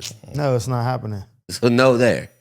No ass play is. It's not happening with no No one. ass play at all. No. Not even for Wendy Williams. No. With a suitcase of money. I'll let her lick my ass for a suitcase full of money. What do you think? What Trying to was the pivot negotiate, there? Just you wanted something to be gay a little bit. So no finger, but a tongue is There's better. a big difference. That's a big difference. Yeah, come on. Really, a doctor can put a finger in, but listen, her thumbing me, I'm the victim. Her licking my ass, she's the victim. She can't go around like, I licked his ass. Yeah. No one's gonna be like, oh, nigga, you look ass, you gay, nigga. And she was like, yeah, I fingered him in his butt. little baby I girl pegged doing him. that shit right now. I pegged him. You're done. Pegging is crazy. That's a thumb is the same. Nigga, thumbs. I seen a hold on, bro. I seen a video. I hate the internet. My algorithm is a piece of Yeah, shit. sound like your algorithm is crazy. My algorithm will show me like cute, like a duck that was adopted by a family and like playing with the dog and it's like wholesome. It might be AI, but it's wholesome. And then the next, they'll show a dude like they're playing a prank and like some chick put her butt plug in his mouth and he thinks it's like something that has like part of the drink, like you know, like frozen ice, like metal ice cubes and shit. He thinks it's like something like that. And she put her butt plug in his mouth. And I'm like, how is this right under the niggas adopted a dog video? What the fuck is going on?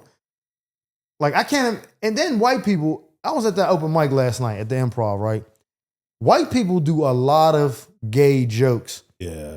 Like black people, we try to make you say some gay shit. Yeah. Like, I'm like, oh, well, I'll give you the option. Like I asked you in the beginning, where you want to lay in between the dudes. White people will be like, yeah, so I sucked this cock behind the dumpster. And then you're like, hey, bro, what are you talking about? Like there was about probably 20 comedians that went up yesterday.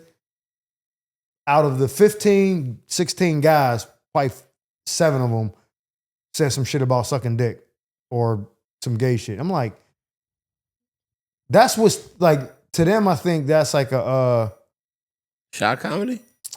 not shock, like what's something black comedians use is like real low hanging fruit. Baby mamas. Yeah, something like that, or being like Barbecue or some shit. Yeah, my dick big as hell. You know, like Oh yeah, fucking humping stool. yeah. Stool That's their humping the stool is saying some gay shit. Yeah. Because they just kept going to it like they were dying on stage, Go to the well. and then they go right to the give him a hand job. You're like, bro, what are you talking about? Yeah, I never got That's their humor. So I've noticed that across the board, really. But I mean, if I had to like simplify it, a lot of white comics, especially younger ones, they make a lot of observational humor, right? And I think that a lot of black comics will try to make more about their experiences, right? Generally. And I think that experiences are more realistic and they can touch people easier. Whereas white comic making observational humor is like, yeah, I guess I could see that. You got to see what they're seeing in a way. Versus, You got to live in their world. yeah, versus you trying to connect with somebody telling their own story on stage. It's like, oh, like Richard Pryor is like, that's why they call him the GOAT, because like nobody was really doing that. Like, yo, I just be burning myself when I get high. It's like, wait, nigga, what? But like the idea of him being that open to say, this is my experience, just want to let y'all in on it, versus, you know, drug addicts hurt themselves and everybody go, yeah, that is a good observation comedian. Like, you see how that's two different stories with the same story? Yeah. So like, I think that it's when I watch young white comics, and I think the good ones are the ones that actually can make observational humor but still apply that personality to it. So I know what kind of comic you are. But if you just do observational humor and there's nothing to it, I'm like, Nate Bargatze. anybody else could have told that joke. Nate Bargatze. I don't know does that's not a joke to me, because anybody else could have said that joke. And if they stole your joke, I'd be like, did they though? What the fuck did you say that was original? Like, I hate when people, the joke is just too bland or too vague. It's like, where is the personality at in that bit? I'm not saying black comics are better. I think that that's the biggest difference, is that they'll default to those big 4 rando topics of comedy well to pull from. And then they'd be like, well, what do you know about that guy in general now, or that girl comic? It's like, oh, I think he just likes his roommates, or I think he wants to fuck with them for sure. Like, there's no real like attachment to the bit. It's just like, if I make this funny by doing these couple things, it's like the formula is all formulaic. I don't like when other races of comedians do a show, like a black show, and their entire set is pandering to black women. Y'all so beautiful. Hey, my nigga, you don't even date black bitches. Fuck is you talking about? Like, if you do like an icebreaker and shit, like to get like, yeah, okay, cool, but your whole spiel is that, if you don't do that on the road or anywhere else where it's not a black room, I'm not fucking with that. Because now I feel was like blackface. Yeah. No, what's that? There's a comic right now. I know him too. Josh Shakespeare. He's doing this show called Whites Only. Oh, Or some shit like the flyer says like Whites Only and one black comic. Yes, over here. And I'm like, here. like nigga. I'm saying nigga because I'm just saying that's nigga. Your man's. I'm saying nigga though, like nigga. I think it's one of those things, right, where you can be young and young in the industry or young in entertainment. As you get older, you look back and go, why did I do that? Yeah. I don't think that was a good idea. Because when you see it a decade from now, you might be like, or somebody else might see it a decade from now and be like, why would you do that? And then you'll be like, I was young. It sounded like a good idea. Like, I'm about to one up you on that's that. why I say all the time, bro, ask yourself a question if you are the successful person you already are, and then ask yourself, would you make that same decision? If I was a millionaire, would I do that? Fuck no, I wouldn't do that. So then don't do it now, nigga. My man, you know Eric Bryan? Yeah. He did a comedy show. Me, Ron G was I can't remember who's on it, but I know I did with Ron G. It was in K-Town. K-Town. Yeah. It was called KKK Comedy. Oh, God, I did that show, too. You did it? I didn't see the flyer until I got there. On one side of say this is the stage. They split the wall, and on one side it was like whites only. Other side it said black only. Like it was segregated. It was like this whole fucking this segregation, like civil rights thing. Yikes. What? And Ron G was headline. Like when I don't say headlining, but he was the last comedian to go, and he ripped all the signs down. Like, what the fuck are you like? Well, he didn't say he don't cuss, but he was like, "What are you doing, bro? Like don't do this. This is stupid. Like, what are you doing? It's hack. It's like." It wasn't even a hack because it wasn't like part of the bit, but it was just but it's hack that's like hack theme, hack like for an audience. But it's like, why would you want? You have all and black king. I did that show, and I don't remember if that was there or not, or if you gotta get your details on the show. I don't remember that part, but I do remember going there and being like, "What are these signs and all that?" But like, it's just stuff. We're trying to try stuff because we're trying to sell tickets, and I get everybody's in earnest is thinking to themselves, maybe people will come. The little racists and then will come out. We can get the racists to come out. Like, whatever you thinking, you always thinking, like, how can I get people to come feel and see? That's how hard it is. I ain't never thinking, let me do some KKK show. That is crazy. Whites Only as a title for a show is crazy. And you be like the biggest picture on the flyer is a nigga on I'm like, nigga, what? Niggas is trying to make it in Hollywood. Yo, we do some strange shit, bro. And I think that's the hardest part. Because I know most people ain't from here. Right? There's no comic from here doing no crazy shit like that. If you're from LA, you'd never make a show with that idea. If you're you anywhere, can get people to come from your hometown. If you're anywhere, if you're from any city where like racial tension is high, you would never even think about 100%. I'm from St. Louis. I would never pander to a race just for like seats. Like it's like that ain't worth it. I'd rather have an empty fucking show of people that would fuck with my comedy. And be like, hey, you guys don't like black people? Oh, it's a black guy performing, but we're going to talk about niggas when you get here. Like, why would you do that? There's no... I think... And I give everybody deserves a chance to learn from their mistakes. So I'm like, I ain't going to tell motherfuckers not do the show. I'm like, do the show, man. You might get rich or famous off the fucking show. It don't mean that the idea is not going to be something you look back on later and go, I probably could have skipped that one. Because it's just like... We try so much shit. I've done bits or sketches in my jokes in my past. I'm like, I ain't gonna tell that joke again. Yeah. You know what I'm saying? Like, so it's not like I'm like judging the bike. Like, get it, y'all gonna do some wild shit in our first like 10 years of comedy, but it's really interesting to see like where the OGs are in comedy, right? Like, who is the OG comic that's like, hey, let's not say we did. Yeah. Facts. Who was touching the young niggas on the shoulder and going, hey, my boy, what are we doing here? Like, and maybe that's me. Maybe I should have like as soon as I saw the first flyer, but hey, my boy. But you know what? You also avoid trying to be that OG weirdo. Like, hey, he's hating on my shit. But you know don't want to come off that way him either. Because you know who to do this? Yeah. He's a black dude that looks like he only fucks with white bitches. Like his whole upbringing is white. So he's got the Carlton Banks TikTok. swag. Like his Carlton Banks swag is like, yo, I got so that makes it for TikTok. What do you call it? Jan Sports or the fucking half zips? Like that's his quarter style. zips. That was his style before I seen the jokes about half zips. Like that nigga looked like that the entire time. Wearing loafers and shit with black jeans and a little like that. None of that. This is on brand for a black guy that you would think. What does a black guy look like that would be at a whites only show? It's that outfit, that look. Yeah. But it's like he's probably playing into it like, yeah, of course I look like the guy you guys are thinking of. And it's like, I get it. But I'm also thinking to myself like, but you know, at some point you're gonna want to be like, are you the He has character? to- Yeah, or like, is that I really He has you? to go to that show, and there's like mad white people in the audience. Like, you fucking white devils. Like that. They'll be Yeah. like, unless he's wilding out on them on some reverse psychology shit. At That some would be the only point, way. That's If what I'm it was- saying, If that's it's what like I an said. inside job, He and gotta go was up there like, and he yo, gotta it's talk gonna like be a Godfrey. moment Yeah. that somebody said something while he's at that show. He's gonna be like, "What the fuck am I doing here? This is not what I."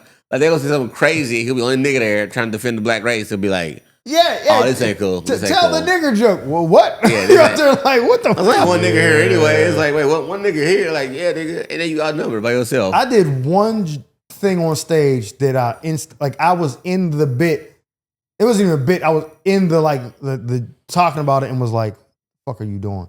I was doing Flappers, Burbank, and I keep forgetting that even though this is like a super wealthy, like LA's rich as fuck, these niggas don't fuck with Trump. And for some reason, I saw these older white people and was like, they probably love Trump. And I like tried to cater to that a little bit. And this bitch was like, "Fuck Trump," in the middle of my set. And I was like, "Nigga, the fuck am I?" And I wasn't like pandering, like, "Yeah, fuck that black bitch Kamala." It wasn't no shit like that. You know what I mean? It was just like, I was like, yo, and people were like saying this, like, "What are you talking about? He's doing this." And they were like, "Man, fuck out." And I was like, oh, it's just going left. And then I saved it, but I was like, that's what I get. That's what the fuck I get for looking at these white people thinking I gotta make them feel comfortable. Yeah. And I was like, what the fuck am I doing? That's no different than a black comic doing a white comic doing those black jokes when they get to a black crowd. You'd be like, that's what I'm saying. Like, and that wasn't my whole thing. It was just like the topic or whatever it was. And I was like, nah. when I bombed in Raleigh, I did Chocolate Sundays like the next Sunday, I think, or week after that. Why did I thought it was Charlotte you bombed in? No, I've never bombed Charlotte. Shout out Charlotte. I love Charlotte. Nigga, Raleigh is a completely different Why? town. Why do you think that is? Or like why? Like why do you think The bomb? Yeah. Oh, well, I think the bomb was easy looking back on it now. It's like a few things, just reading the room. Like, I had been doing a little bit of touring with them, and I just kept going out and doing my little 10 and getting off stage. And I think I was doing my 10 so much on autopilot that I was just like, this is another 10. But if I had stopped to smell the roses and look around, I noticed that show, they were filming that night. The turnover for the first show to the second show took like an extra hour. The audience was outside for an extra hour, and it was raining, and they were waiting, and they got in, they got sat, and they waited for their drinks to come, blah, blah, blah. It's like, all right, start the show. All right, run out there and do your show. And I come out there with my, at this time period, very semi-fluent black man humor in Raleigh, North Carolina, which is a different side of town than Charlotte. Charlotte's like big city. Raleigh's like niggas. Yeah. Just niggas. And they might not got it like that. At least not all niggas got it like that. So when I came out and did that set, it was like, And then I did a joke about interracial dating, and a nigga on the front row was just like, "You don't do that shit here." And I was like, "Sorry, I didn't hear you, buddy. What'd you say?" You know? Like, he said this whole strong, and I was like, nobody's gonna say that out loud. But when he said that, I was like, oh. And instead of me just like going on with my bit, which plays into that statement he made, I was like, should I just not finish the joke then? What the fuck is he talking? Like, I overthought it, lost control of the room. And everybody's just buzzing, yelling, talking. And I'm just like, oh, we're drowning. And so, but when I got on Chocolate Sunday stage, like 2 weeks later, I told this story about like how I bombed in North Carolina. And I was like, yo, man, I thought those people didn't like me very much early on before I even got a chance to really talk about myself or even introduce who I was. It was the first time I really just felt judged for how I looked. And it's also the first time in my life that I really wanted to use the N-word. Hard R, everything. I wanted to really give it to him. Like, I started looking up property in Raleigh. I wanted to buy their property and increase the value and then charge them rent on the. Like, I wanted to gentrify. And they was loving it here. Bro, they thought that shit was hilarious. I said that shit. I was like, this is so dumb. So let me ask you this. Was your bomb in Raleigh worse than mine in Oakland? Nigga, what? Yes. Oakland? It was? Yes, bro. Bro, listen, I'm telling you. Oh, nigga, I ate this shit. It was. Wait, why? In Oakland? How? Bro, your I'll tell bomb you in why. Oakland was first of all, it was twice the size. I think that Raleigh room holds like 500 people. Oh, yeah. That So- Tommy T's ain't that big. Yeah, Tommy T's is not that big, bro. I got 500 people like, hey, nigga, Damn. you gonna stay for the whole time? I'm like, y'all talking to me now? That's crazy. And like, so I'm like, Bro, the bomb was so loud. It was loud bomb, hot, just like everything but just all on booing. Everything but booing. If it had been booing, I would have been like, okay, you know what, fuck this 10. But I did like one joke at like the 8-minute mark, and they chuckled, and I said, oh, so I can do another 10 minutes, and the whole audience go, no, and I was just like, I'm fucking with y'all. I'm not gonna do another 10 minutes, but I think that's so. I was just thinking about the bomb the other day. Literally, I guess because I was in Charlotte.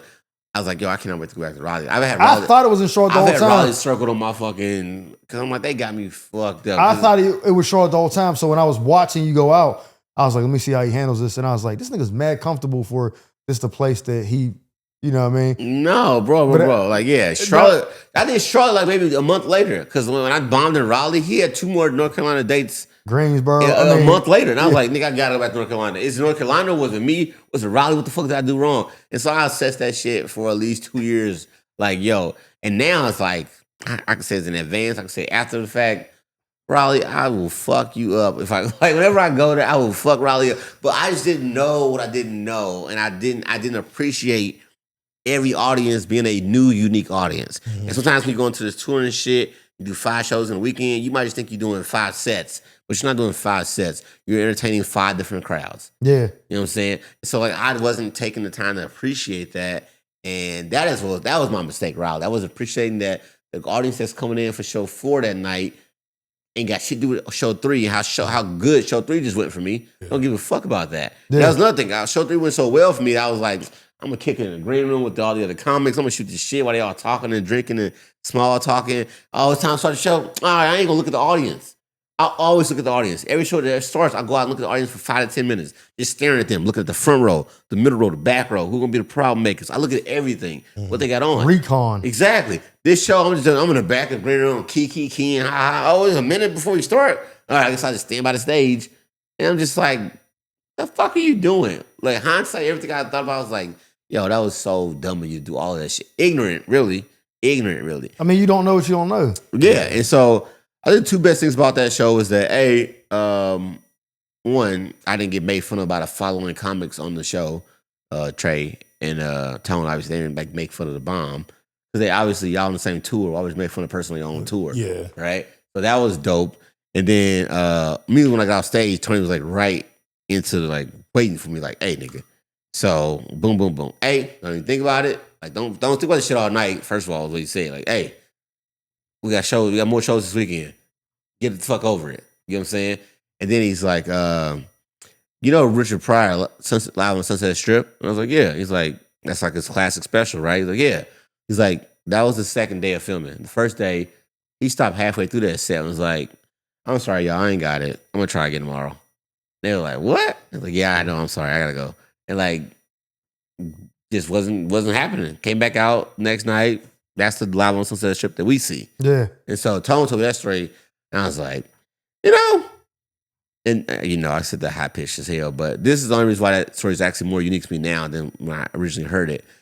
For the entirety of my career in comedy, I've always talked to people, other comics, my girl, blah, blah, blah. Whenever I reference anything in my career, I reference it in comparison to some ridiculous person. Like, oh, Kobe, or Michael Jordan, or Richard Pryor, Dave Chappelle. And people always be like, so when you compare yourself, you think of those people first? I'm like, yeah, I always, like, and people always be like, you could just say a normal person. I'm like, no, I think of things and mistakes. Why the fuck would you? Exactly, right? And so then I look back on that. The fact that this night I bombed or whatever, or the shit wasn't going well for me.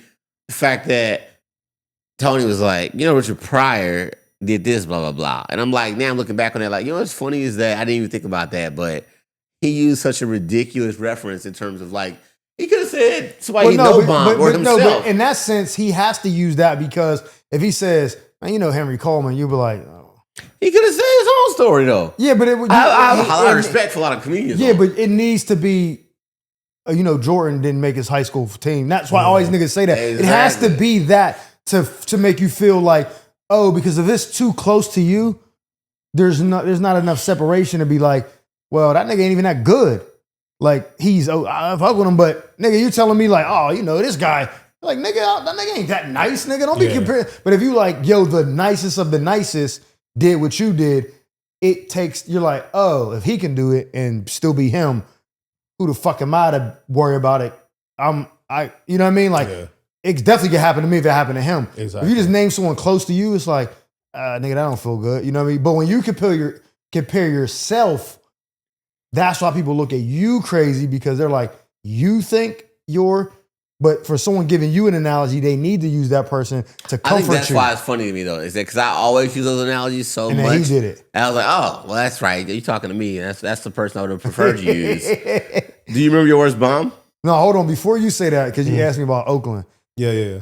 I revisit this shit in my head. So I'm gonna give it a beer. Get one too. That boy bomb. So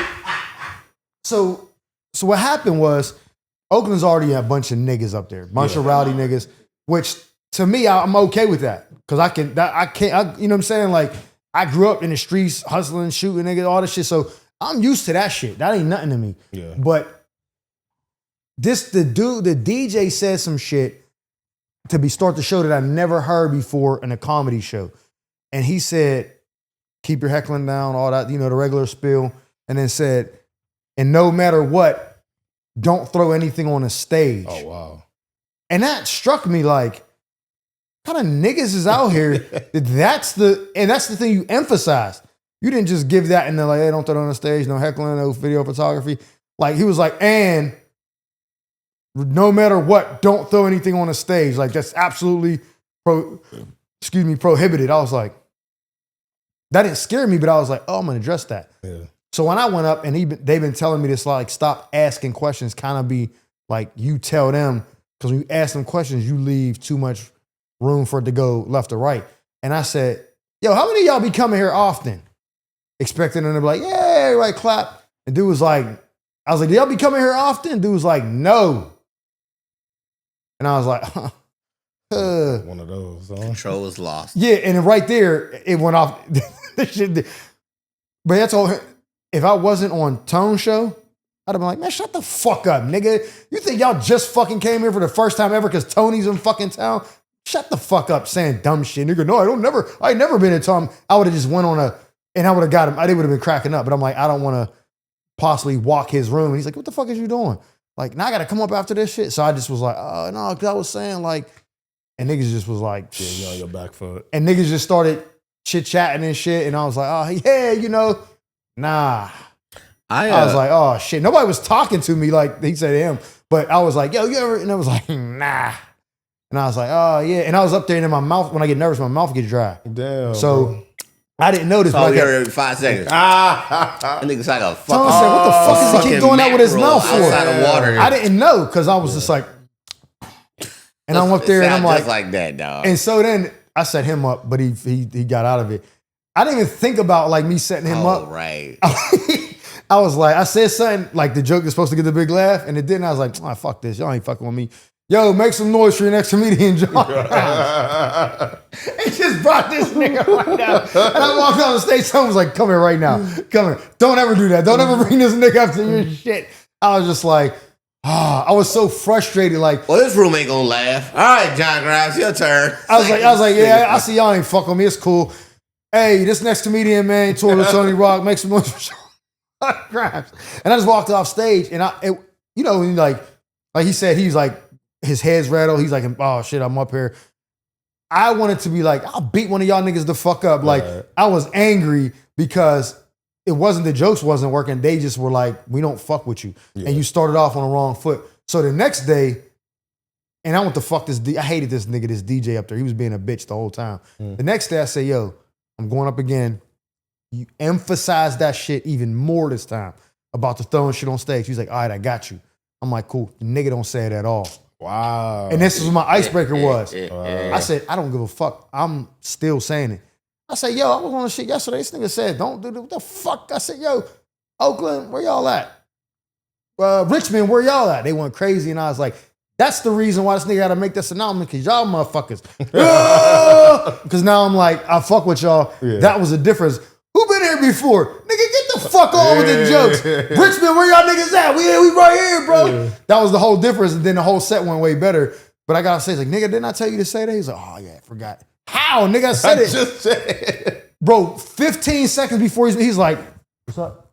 Yeah, so I'm like, you motherfucker, but I just did it. But I just brought this nigga right up to y'all ain't laughing? John Grimes. Give a warm welcome for this nigga. Nigga was probably still eating his fries. He was like, oh shit. Nah, he knew it was time to come home. Yeah. Because he said he walked over and was like, yeah, go ahead and light him. Yeah. I'll let you that night. Somebody else said, and how you built it? I said, don't worry about it. Go ahead and give him a light, bro. Go ahead and give him a light. He was like, it's not his time. He was like, no, go ahead. Light. And I remember being up to like, where the fuck is the light? Turn the light on. I can tell somebody want that light. That's a good call. So you got a bet your worst ball? Not that bad because it'll be there. It'll get it. Yeah, no, that's what I'm saying. I feel like I'm so like early in it, and I don't have like like diversity of shows because when I do shows in Hollywood, it'd be very similar crowds. Yeah. So the shows it's pretty like steady. But when I did go to Vegas, that was a weird crowd. That was a bomb, but it wasn't like epic like yours. It was just like, oh, these niggas clearly aren't fucking. The road will tell you about what America wants to laugh at, right? I think LA will tell you what the coast wants to laugh at, right? But like the road will tell you go to Ohio, go to them working motherfuckers who do 60 hours a week and they say one fucking night out.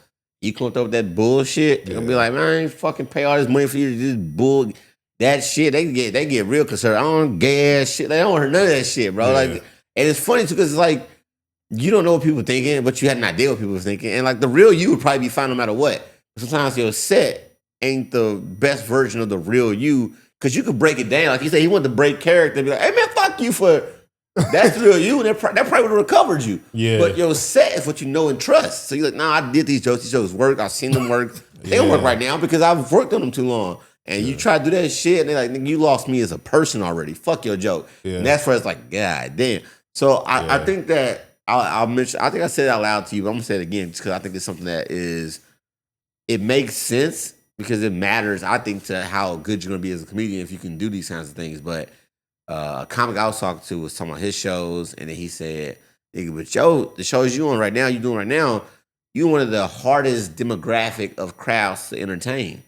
Or to actually just make laugh. Older black people, just middle of the road black people, 30 to 50 black people. Right? And up from that, they come out there and they go, all right, nigga, the fuck? Like, that's how they come out. Whereas some shows you go out and they go, alrighty, this is, come on, bring it. And like, that's two different energies. If you walk out there and everybody's smiling, waiting for the jokes, you like, what the fuck? Here we go then. Yeah. Versus, oh, y'all niggas, okay, I gotta go. All right, what up, Richmond? What the fuck up, Pleasanton, Oakland? Like, you got to go to a whole new approach because you got to treat every room different. Yeah. And that's what it really means for 5 different shows because it's like, I don't know what kind of set of niggas I'm dealing with tonight. Yeah. Like, you know what it's like, bro, just hearing you say that, thinking about it is like, say you've been with a shorty for a year, right? You fucking her, you know how to make her come, all that shit. You do everything a certain way. Then you try that same shit with the next bitch, and she's like, nigga, slow down. Yeah. Don't put your hand right there. Why are you doing that? Why do you keep doing that? Why do you keep doing that? What are you doing? Like, yo, don't know. Just put your, you're like, I mean, killing these bitches. Yeah. And you're like, why don't you like it? You're like, no, I like it differently. My last nigga like the thumb. Nigga, that's exactly. Yeah. Nah, bitch, don't put no thumbs over here. Nigga, I need this. And so that's the perfect way. So anybody watching this, if you do come, that's the message is, fuck all these bitches differently. Yeah. Like the way they want to be fucked because learn their body. Yeah, because if you don't, you ain't listening to you fucking a girl and she's don't move. She's telling you that's it. But if you going in, she's like, nigga, something ain't working. So if you're doing a joke and they're like, you got in dry. New move. You're like, oh shit, I gotta pivot. And then the more experience, the more you understand, what like this room needs. Yeah. And then if you tour, which if you're lucky enough to get featured with someone and you go run with them, you get to learn how to be a headliner and you get to learn different. Like you said, he go to Raleigh, he knows what to expect. When we got to Toledo, I knew what to expect because Toledo was more like Pittsburgh than any other place that we've been on the road so far. Mm-hmm. So I was like, oh, I know if this goes off the rails, exactly where I'm going with it. Yeah. Niggas with CDLs, niggas that work mechanics, diesel engine niggas, like, this is their whole, like, the niggas who got money here do something with diesel engines. Yeah. You know what I mean? They CDLs, truckers. This will work if I get caught up. Yeah. I didn't have to, but I knew that's where to go because I knew that area. But if you go somewhere and you're like, so what about the gays? And you in motherfucking Mississippi or some shit, Yeah, Texas. they're not fucking with you. Get your ass out of there, boy. We don't do that queer shit here. Honestly, You're fucked. it's there's no other way to get to that unless you're already the star that they paid their dollars to see. I mean, honestly, you should learn it this way because if you learn it as the star of the show, you'll never know how funny your jokes actually are. I think that's how some people that get popular don't realize that their jokes are ass because when they go places, the people pay to see them. Yeah, They already got the love. They have They no got the star idea how power, whack yeah. these jokes are. Yeah. So they go on the show where they not the main event. They could be on a showcase and they get their ass watched and they be like, damn, they get way more laughs than me. Because that shit ain't funny to the regular public, nigga. That's what your following likes. But like, if I do a showcase with most comics if I do a showcase with most comics that are used to their audiences and not used to just a blind audience, and we do a 8 comic lineup, they will be like, is that dude more popular than me? Why the fuck was he getting so many laughs? Like, no, because my jokes worked on strangers. They're vetted. I keep killing with strangers. Yeah. So they have no idea what to expect from me. So you think I'm not about to go on a lineup with the crowd of strangers again, even to you this time? And then they like, this dude is fucking killing these strangers because I don't need the popularity to be funny. It only will help me later after the fact. Like if I get popular now, I got all these funny jokes and you add popularity. It's like when a rapper get funny blow up. That mixtape hit. Now he make that first single. You like, this nigga just on fire now. Yeah. Like everything 50 Cent did after Give It Your Shot Trying, he was like, this nigga's a star. Yeah, because he already I got your trust, and now you looking forward to what I got next. Versus when a nigga come out of nowhere, you be like, who the fuck is this guy? Like, well, when 21 Savage first came out, you like, this nigga's aggressive, you know what I'm saying? Yeah. Or, that's just how it go. When you come out hard, it's like, I know what to expect. I'm very impressed, you know what I'm saying? But like, it makes a difference. So that's why I like going out on tour because I'm like, yo, they didn't come to see you. So you gotta really win them over and like get them to go, not only did you get my attention, you actually made me laugh and shut the fuck up. Like, I don't expect to kill on somebody else's show. What I expect though is complete attention. Yeah. When I stop, it's quiet. That's what I want to fucking hear. That means I got control of the room. That's all you really can hope for is control of the room earlier on the show, part of the show you're in. And so, especially if there's no host, like we do a 2-man, like we're just boom, boom, right? 30 minutes an hour. There's somebody coming out to go, hey, everybody, where are you from? Look, shut the fuck up. Get to the jokes, right? Yeah. So that makes it even harder. So I never said this audience and demographic is already like, all right, nigga, what we dealing with? Imagine you not being a favorite person, but you got 30 more minutes of that shit. Fuck, bro. You know what I'm saying? So it's like, yeah, you gotta On the figure it island. out. You have to figure it out. And so that's what I think is the biggest gift is being able to go. But I saw a poll, and I always thought this poll was wrong. What's harder, being funny for 3 minutes or 30? And people kept choosing 3. It's And I was harder like, to be funny for 3 minutes. yeah, than 30. And I was like, I'll explain why. The thought process is if you're somebody like Ali Sadiq, Sebastian Maniscalco, Yeah. Bill Burr, anyone like that, 3 minutes, you're not even warmed up. The oven's not even preheated. So it's like, nigga, I can't get to like my shit I need time to build this. If you're a Mark Norman, Yeah. bop, 3 minutes is easy. So I But challenge doing that. that for 30 minutes is harder because there's a lot of one-liners, there's a lot of that. But if you got to tell a story, you can get people and captivated for 30 minutes because they're like, oh, what's next? Even if you only got pops of laughs here and there, they care about the story. okay, That's easy. I'm going to tour this question around to a lot of comics. I think I disagree now. I do. Now I think about it even more. I'm like, no. Because every comic you just listed, in the first 3 minutes that they set, they already killing. I just watched all of Ali Sadiq specials, like the Domino Effect, all that. The first 3 minutes, he maybe get 2 laughs. No. You watching his special. I'm saying that could you go be funny for 3 minutes? I think all the people you just listed would go, yeah, I'll be funny in the first 3 minutes. I'll be great in the first 3 minutes. So I brought up Sebastian because he did an interview and he said, I don't understand how comedians are doing these mics where they're like, hey, you got 3 minutes. They're like, how do you even go up there and do anything in 3 minutes? He was like, it takes me 5 minutes to even get warmed up. It's so much harder for them now because they've done so many hours. Maybe that's why, but and realistically, if you ask that motherfucker to be funny for 3 minutes, I guarantee you he can go, how much y'all paying me? I'll make the funniest 3 minutes you ever seen. Like, I agree with what you're saying. Pros, I think bro. if you say you got 3 minutes, I can kill that. I think, Bro, I think like- Ali would drop his material and He would condense do like the hosting shit. You know what I mean? Not like the hosting shit, but like when you like because they probably do like corporate events. Yeah, and you like can do cliff shit notes where of you any just joke. be cool for 3 minutes. Any big joke has a shorter set. And so I think about when we go to Laugh Factory and hang out and like the Ruby Tuesdays or any shows or Tone on bigger lineup. In the first 3 minutes, you already saying to yourself, like, oh, he getting their ass. Oh, Like, yeah. So it's like, no, 3 minutes is enough time for you to go, even the audience member to go, I like this guy. I agree with you who's because I this think guy? that most comedians, So their style of comedy, 3 is hard. 3 is. But you telling me that everybody said 3, you funnier in 30?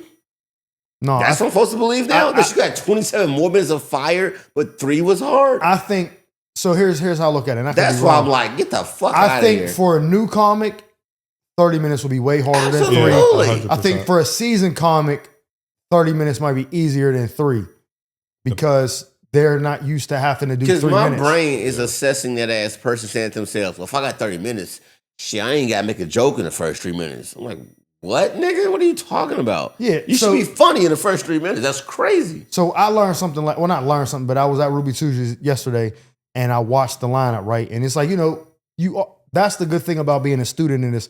You see all these different comedians. There's not, if you go, on tour Preacher, they know what the comedians are, y'all might have similar sets. It's like, oh, I got this kind of, you know what I mean? Josh Johnson ain't going to take Cam Patterson on to open. You know what I'm saying? Like that's not going to do that, right? It don't, hilarious it don't match show. up. Yeah. In LA and in New York, when you see Juxtaposition. these a bunch of like showcase people, you don't know what you're getting. So last night I seen the one dude opened up again that I told you about last week. Mhm. Then Ruben did his set. Then he brought up Nate, the doorman. He did his set. It was different than everybody else. I was like, cool. Then Learn More, the Zimbabwe. Nasa, yeah. He went up, he killed his shit, funny. Then they brought Cam Patterson up. Super fucking high energy. I was in that motherfucker, like, I was telling a joke, like, damn, I got tired watching this motherfucker. I was like, Yo, Cam this nigga's on fire. But it was like so much confidence. And I was like, he's making these white people cry, laughing, and he's being a nigga. He's the example I mean of like once that rap album drops and you go, God damn, this nigga on fire now. Yeah. I thought his sets were super high energy and funny before, but I know now that nigga on SNL when I come to go somewhere, nigga, bitch, I'm what? He went up there Y'all like, better I own this shit. yeah. Did his set, fucking killed. I was like, that was the first time I ever seen him for a full, not no kill Tony woman. I was like, this nigga, he's on to something. It ain't no gimmick shit. Polish his shit, yeah. Then, what's the dude's name? His name Al Madrid. Magical, Oh, yeah. He opens Magical.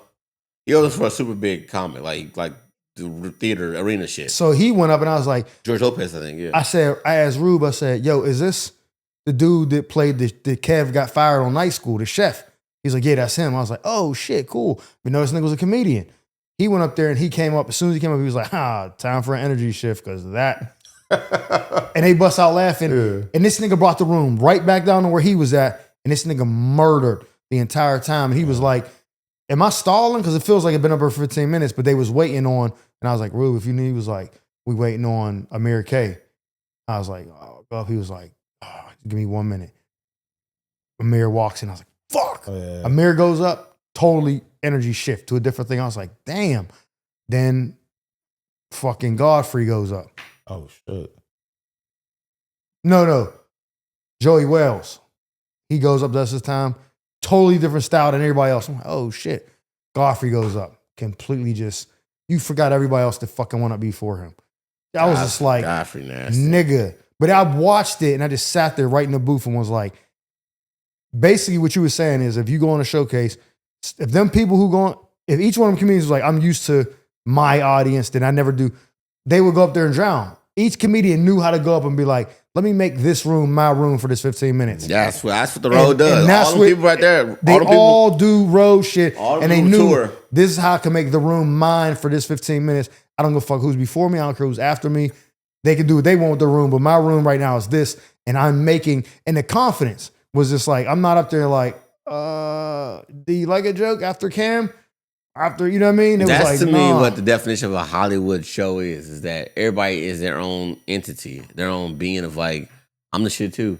Yeah. You the shit in your world, but Surprise, it's my turn now. Watch me beat the shit too. And Eliza, Schlesinger. Nikki Glazer. If they'd have went over next, they'd have been like, man, here comes my set. Like, Swear to God. and I guarantee that should have went just as well. Like, no one had a bad set. I was like, we are the doorman's having a good set. We are in the league, bro. This is the league. The league is right there. The NBA, the pros are right here. This is the G League. The league is right across the street. Like, the call-up is nowhere, like, nothing to get. So you really got to look at it that way, bro. Like, you around pros all day long. Working with pros. If you can't improve, you can't see how close you are to all these amazing opportunities. If you can't figure out how to make these opportunities your own, you shouldn't come to LA. You should come to fucking Texas. You should go to fucking Florida. But if you go to New York or LA, you need to start figuring out, how do I make myself valuable? Like, that's where we at. We in the fucking league. So that's fun to watch. Like, the ability to be able to watch pros every night, bro, is always going to be fun to me. And I'm going to tell you this. Some people may agree, disagree, whatever. When Al was up there and I knew he was stalling, I was like, Rube, I'll go. Nothing in me was like, you ain't nervous to go after. He's killing the whole time. There's not a dry eye in the fucking place. These motherfuckers are crying, laughing. And I never thought once like, I don't want to go after him. I was like, yeah, nigga, let me get a. Remember Mike Epps and All About the Benjamins when he had him saying up, man, let me get some. Let me get a little bit of that. I need some of that. Like, I was like, nigga, I want this too. Like, let me go, put me in the game, nigga. I'm ready to go drop let me get a couple joints. Yeah, that's how I felt. I didn't feel like, oh no, nigga, this is too much, nigga. It's too hot. You know what I mean? When when I did that Friday night and Joe Coy did 30, and Tone was like, let Grimy close the show out. And they was like, all right. And I was like, wait, what? So I was like, for real? I'm closing out the Laugh Factory show after Joe Coy. And I was like, nigga. And in my head, I was like, this is crazy, but ain't no fucking way I'm not about to go down there and do my fucking job. Like, it's something that I always think back to that day because I'm always like, damn, what if I'd have been a bitch about it? Like, something like that. I always think like, what would have happened if I'd have went like a little video punk ass nigga about it, right? I was thinking like, man, I did so fucking well after Joe Coy got off stage. And I think about that. I always think to myself like Joe Coy's a big fucking comic, right? Because he dropped in and like he dropped in. Him and Fluffy just sold out SoFi. I see the fucking shit. I live a block away from fucking SoFi, and all I see is that these motherfuckers just sold out a stadium next to my house. And I'm like, yo, it's something you say later. Like when you get done with your career way down the line. But I remember when Facts. That shit's cool because it's like, yo, the Hollywood Laugh Factory, fucking midnight, the room is packed. This dude just dropped in, did 30, the crowd lost their mind. And they're like, all right, well, how can the show get any better? Well, you're not going to believe this. John Grimes is here to close the show out. It's like, this nigga y'all don't who? know. And nigga, I came out like, I don't give a fuck if you don't know me. That story, so I didn't, when we talked, so you wouldn't know this, but 2021, there's a David Orr, rest in peace. I hadn't found out about this nigga during COVID. So when I see him in the world open back, I'm like, yo, you got somebody on the road with you? That's how I don't go fuck. We pissing in the Laugh Factory. Yeah. He's like, yeah, I got my team, but come to the Comedy Store on Thursday. I'll introduce you to Nichelle. So you can get booked on Crack 'em Up. I was like, bet I'll be there. He's like, cool. I wake up with gout that morning.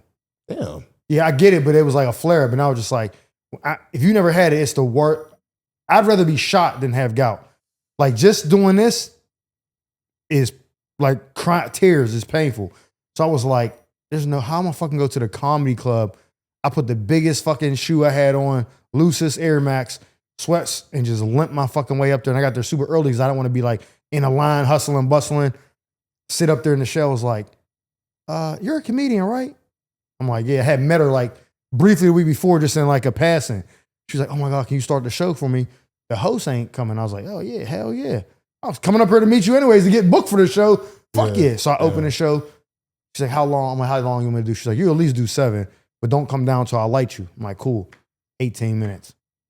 I'm up there like, there ain't no fucking light. And I'm looking back. She's like, I think I did like, I think it was like 21 minutes or 20 minutes or some shit. Do my set, boom, boom, boom, whatever. Come down. She's like, oh my God, you did so well. Oh, what's your name? She's like, oh, all this. Same time, David A. Arnold walks in. Oh, y'all know each other? He just opened the show. Oh, shit, I was introducing you. Oh, good, cool. Works out. I'm ready to leave. I'm sitting there and I'm like, my foot is killing me. I'm about to bounce. I see a nigga sitting in front of me smoking a cigarette. I was like, who the fuck is... Hey, And he turns around like, it's Chappelle. Hey, close the green room door. They're too loud back there. I was like, oh, you going up?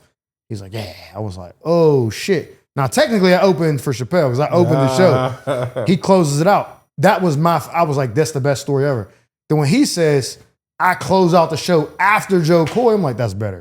That's fucking better. Because it's like, yo, it's like going up before. It's like, there's no pressure. It's like, you open the show. He wasn't even there when I did my set. But you going up, Joe Coy comes off, yeah, the last comedian. And I had a similar story with Tone. He don't show up to the Laugh Factory. It's a Thursday night or something. It's a packed house. Niggas up in the top, everything. I'm about to leave because I'm only there to watch him.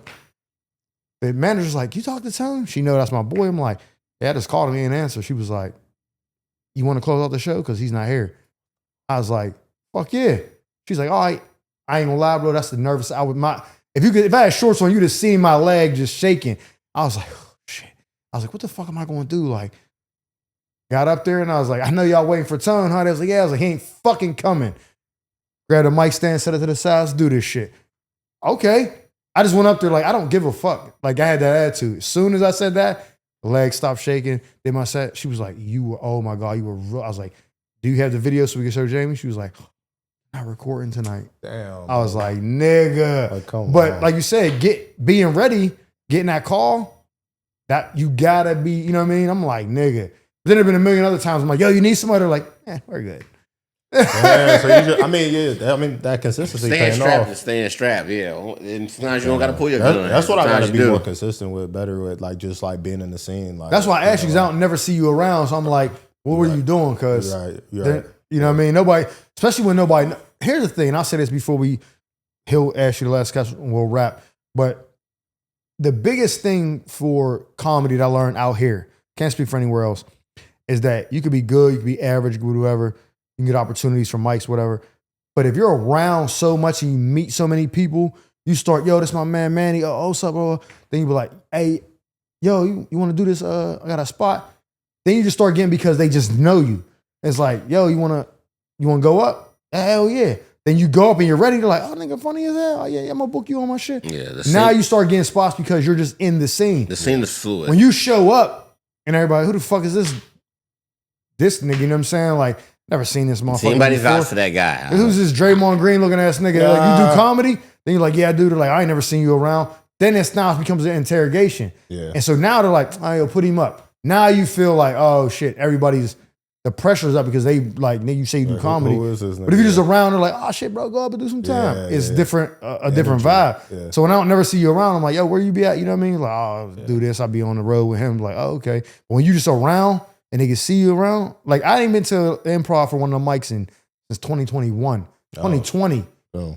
Went there yesterday. Yo, bro, where you been at? Everybody, because I'm always around anywhere. But I was like, oh, this is dope. I'm back in the, felt good. Like, nigga, this is. No, you gotta hang. You gotta hang. I fuck with you the hang out mics. every day? Y'all hang out every day? I mean, y'all obviously got shit going. Like, I'm getting back to it now. Like, I'm about to start doing it because I stopped.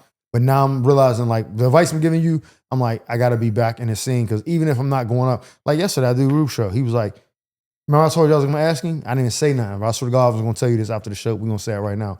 I'm sitting there. He was like, I was like, yo, Amir's running late. You know, he could see put me in, he could see that. He was Nobody's like, asking that question about the same thought. because they're concerned about Amir. So he leans in. He's like, yo, would you be willing to do the cold open on my show? I said, nigga, what? I said, bro, I was just about to ask you that because I see the niggas you got. He's like, text me tomorrow. We're going to set it up. I was like, he was like, yeah, I got you. So I text me today. He was like, text Maria. Tell her that I told you to hit her up. You know, he's like, she'll schedule you. If you don't hear from her in a week, remind her. He's like, but I'm going to call her today and tell her to book you on the show. You should be on the show in the next a week or two at the most. Text who? I guess Maria's booking his show. Yeah. Oh, okay. I thought you slipped up. I was like, Come on, no, Rihanna? yeah. No, okay, he said Maria. Okay, got it. So I don't know. I'm pretty sure that's the same person. I think she's you're using right. to book his show, but she don't work there no more, right? No, not she's not the club booker. Yeah, but I think she's booking his show. Got it. So I text her and he was like, I'm gonna make the call and she'll be good. He's like, he's like, she gets overwhelmed with everybody setting her up. He was like, you need to hit her up. If you don't hear from her in a week, you hit her again. Like, hey, just a reminder. He's like, but I'll make sure you're good. I was like, oh, okay, cool. But it came from me being there. Plus, I know Rube, but I was like, I got to get back into being around. And I'll say, real quick, I will say this, I forgot about this just for you. I remember one day I had a regular job, I was driving dump trucks. And every single day I was at the comedy club, every night till midnight, whatever was over. I would go home tired, try to jump truck the next day. And so one day, and Kevin Hart had this Comedy Gold Mines podcast. I think he still got it, but he's not as consistent. He's doing like bigger shit. But I used to, every episode, I would listen to it. So one day, I'm in my head complaining about not getting enough opportunities. Yeah. I'm like, this is bullshit. I'm out there every day, just talking to myself. He has David Spade on his thing. David Spade is telling his story. And then I'm like, oh, this is crazy. But then it makes me go read David Spade's book. Because he's like, yeah, I got my book. I'm like, oh, I'm going to read that shit. So I read it, and his story is fucked up. Like, all the shit he had to do to go through to get, like, on in Hollywood, it's like, oh, nigga, I ain't going through half that shit. You know what I mean? It makes you be like, nigga, stop complaining. Because you can have it worse, like him. And look where he's at. So I was like, oh, shit, that's crazy. I'm like, all right, Mike, you ain't going to the comedy clubs enough. You taking days off. You complaining about not getting stage time, but you ain't up there. Yeah. You ain't doing this. You complaining about it not being fair. This nigga got a way worse situation. Shut the fuck up. Just go up there. I'm like, cool. I go up there that day. It's a Thursday. There's 2 shows. It's the first show and then Tehran show, the second show. I'm sitting there. I'm like, fuck, chilling for the first show. David Spade walks in. Damn. I said, get the fuck What out are of the here. odds, man? I said, hey, I don't want to, I'm a comedian. My name's, oh, nice to meet you. I was like, I just listened to your podcast with Kevin Hart. He's like, oh, it came out. I was like, it came out today. He was like, oh, I didn't know. We did it a couple months ago. I was like, yo, salute, respect. I'm like, then it made me go read your book, your audio book. He was like, oh, you listened to it? I was like, the whole thing today. I basically told him when I told you I was complaining and I'm here now. So seeing you is kind of like a sign. What? I was like, I just want to let you know that your story inspired me to shut the fuck up and get to work. Man, yeah, keep getting on stage, do whatever you got to do. You'll get stage time. Trust me. Don't worry about it. I'm like, oh, I appreciate it. We go up, do a show, whatever. Tehran show starting. Tehran comes like, yo, you opening the show. Go ahead. We start in like 5 minutes. I'm like, oh, this is what I was asking for him around. Tehran was like, nigga, do this. I'm like, bet. I go up there. I had an okay set. He was like, I'm going to give you some notes. He's like, you treated that like an open mic. I'm like, what you mean? He's like, you got up there. They don't know you. It was a cold open. You went right to the jokes. You didn't, yo, what y'all, you know, he's like, you got to kind of, I was like, well, I thought I only had 5 minutes. He's like, I'm never just going to give you 5 minutes. He's like, this is Hollywood, nigga. If I'm putting you up, I'll give you 10 minutes, whatever, 12 minutes. He's like, get the crowd warm, then get into your set. He was like, but next week, come back again.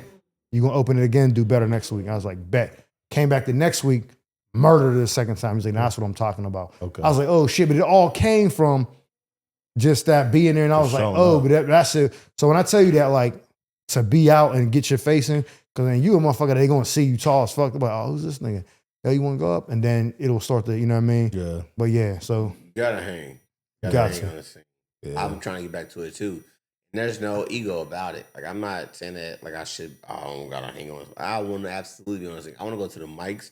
I want to go to the mic competitions. I want to beat niggas' ass in the open mics right now. Yeah. 2 minute shit. I want to go to the store. I think this shit about to start at 10 o'clock. I want to go there and win that shit too for best set of the night. Like, I'm competitive about everything when it comes to comedy. Like, if it's 2 minutes, I got to do 2 minutes to win. I want to go do 2 minutes right now. Like, that's why when we leave, I'm going to the store. Like, He said the same thing yesterday. He's like, I want to go to the store. I Like, don't want to. I'm already up here. Yeah, like, I don't want to fucking, like, what you mean you funny? Then prove it to them niggas. Go prove it to them. Say no too. I don't give a fuck. Like, even if you don't win, they saw that set and go, no, that nigga funny. Fuck all that. And he might not win tonight, but he should have won. Like, niggas need to know you funny. And you never know who's watching. You never know who's in the room watching. I got my comedy festival from doing the open mic at Laugh Factory. A nigga watching the show was like, hey, you hilarious. I own a building. You want to do something in it? And I was like, yeah, let me do a comedy festival there. Like, but you don't know who's going to see you perform and going to do something with you. Yeah. So it's just little shit like that just makes me realize, like, if you're not there, you're missing out.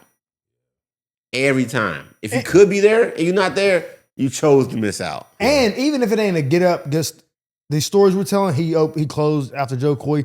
I got to open. Chappelle was there. There's times we was there, Hollywood. Chris Rock shows up to the Comedy Store.